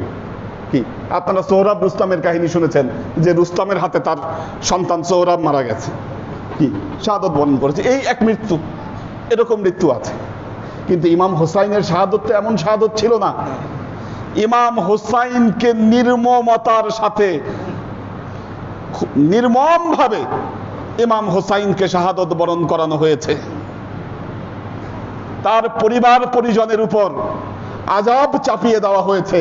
ইমাম হুসাইনের সামনে একে একে তার পরিবারের সদস্যরা শাহাদত বরণ করেছেন, এমনকি শিশু আসগরও ইমাম হুসাইনের কোল থেকে চলে গেছেন। এই কথা কি ভাবার কোনো উপায় আছে যে কোনোভাবে ইমাম হুসাইন ইয়াজিদ বা তার সৈন্যবাহিনীর কোন সদস্যদের প্রতি রাজি খুশি থাকবেন? বিবেক কি বলে? বা এই ধরনের আদর্শ যারা ধারণ করে তাদের উপর রাজি খুশি থাকবে? আর আল্লাহর নবীর এই কলিজার টুকরাকে যারা এত অত্যাচার দিয়ে, নির্মমতা দিয়ে যারা হত্যা করলো, আমার নবী কি তাদের উপর রাজি খুশি থাকবেন? তাহলে আপনারা বলেন, কাল কিয়ামতের ময়দানে আপনি কাদের সাথে থাকতে চান? কি আমরা কি মুহাম্মদ মুস্তাফা সাল্লাল্লাহু আলাইহি ওয়াসাল্লামের হাত থেকে হাউজে কাউসারের অমীয় সুধা আমরা পান করতে চাই কিনা? দেখুন, যদি আমরা পান করতে চাই, আমাদেরকে হুসাইনের সাথে থাকতে হবে।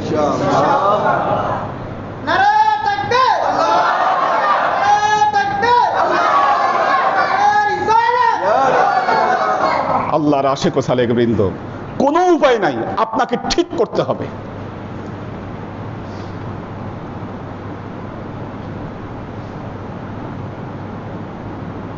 আল্লাহর আশিক ও সালেক বৃন্দ, কারবালা প্রতি বছর আমাদের কাছে আসে এবং আমাদেরকে এই যে ট্র্যাজেডি, এর কথা স্মরণ করিয়ে দেয়, স্মরণ করিয়ে দেয়। আমাদের হৃদয়কে, আমাদের ঈমানকে সুদৃঢ় করবার জন্য কারবালা আসে। আপনি যদি সত্যি উম্মতে মুহাম্মদী হন এবং আল মাওয়াদ্দাতা ফিল কুরবা যদি আপনার মধ্যে থাকে, ইল্লাল মাওয়াদ্দাতা ফিল কুরবা, এটা যদি আপনার মধ্যে থাকে, এই ঘটনায় ব্যথিত না হয়ে আপনি কখনো একজন প্রকৃত মুমিন আপনি হতে পারেন না। আমরা কারবালার ঘটনায় ব্যথিত। কারবালা আমাদের শোক, কারবালা আমাদের ট্র্যাজেডি।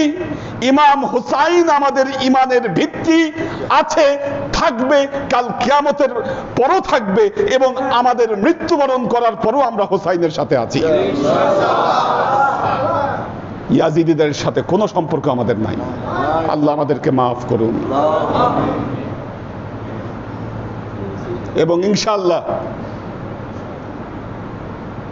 যতদিন পর্যন্ত আহলে বেইতের সদস্যদের মহব্বত আপনাদের অন্তরে থাকবে, পথভ্রষ্ট আপনারা হবেন না। এই বুনিয়াদ আল্লাহর নবী স্বয়ং বলে গেছেন। আল্লাহ আমাদেরকে কবুল করুন। বারাকাল্লাহু লানা ওয়া লাকুম ফিল কুরআনিল আযীম ওয়া নাফা'ানা ওয়া ইয়্যাকুম লা আয়াতি ওয়া যিকরিল হাকীম ইন্নাহু তাআলা জাওয়াদুন কারীমুম মালিকুন বাররাউফুর রহিম। সবাই সূরা ফাতিহা 7 বার, সূরা ইখলাস 9 বার, দরুদ শরীফ 11 বার।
وأشرق البدر علينا واقتفت منه البدور مثل حسنك ما رأينا قط يا وجه السرور صلى الله على محمد صلى الله عليه وسلم صلى الله على محمد صلى الله عليه وسلم صلى الله على محمد صلى الله عليه وسلم يا حبيبي يا محمد يا عروس الخافقين يا مؤيد يا ممدد يا إمام القبلتين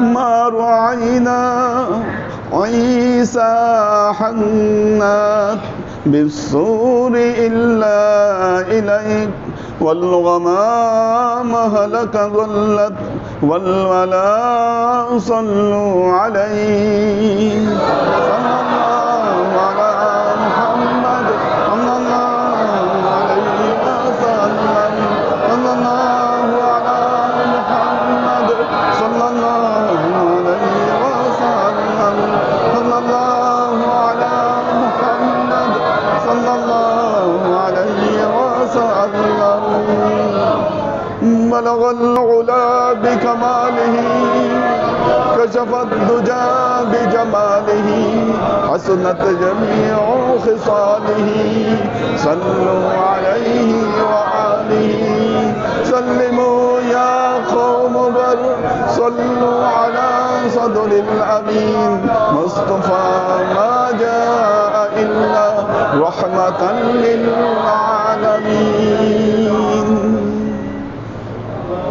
اللهم آمين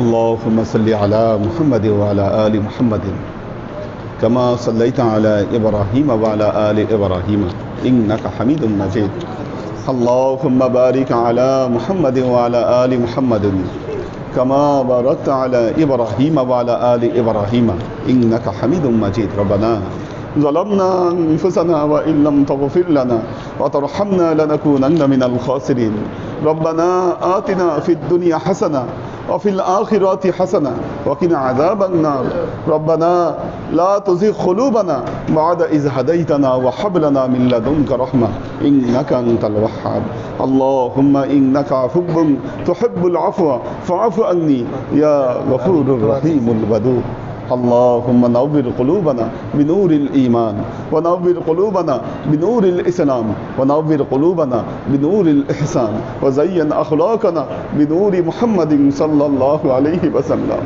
اللهم إنا نسألك علما نافعا رزقا واسعا عملا مقبولا شفاء من كل داء قلبا خاشعا ذهنا ذاكرا إيمانا كاملا توبة قبل الموت راحة عند الموت ونجاة بعد الموت اللهم إنا نسألك رحمتك في كل درجة فلاح في كل أمر ونعوذ بك من الشرك والشك والنفاق والبدعة ومن كل وسوسة الشيطان يا الله يا رحمن يا مالك আমরা এতক্ষণ তোমার দরবারে যে সমস্ত আমলকে উপস্থাপন করলাম ত্রুটি মুক্তভাবে এই আমলগুলোকে তুমি আমাদের তরফ থেকে কবুল করে নাও তুমি আমলের যাজা আমাদের প্রিয় নবী হযরত মুহাম্মদ মুস্তাফা সাল্লাল্লাহু আলাইহি ওয়াসাল্লামের কাছে পৌঁছে দাও আল্লাহ এই দুনিয়ার সমস্ত আম্বিয়ায়ে কেরাম সাহাবায়ে কেরাম তাবেঈন তাবেঈন ওয়ালি আউলিয়া গাউস কুতুব আমাদের মা বাবা ভাই বোন আত্মীয় স্বজন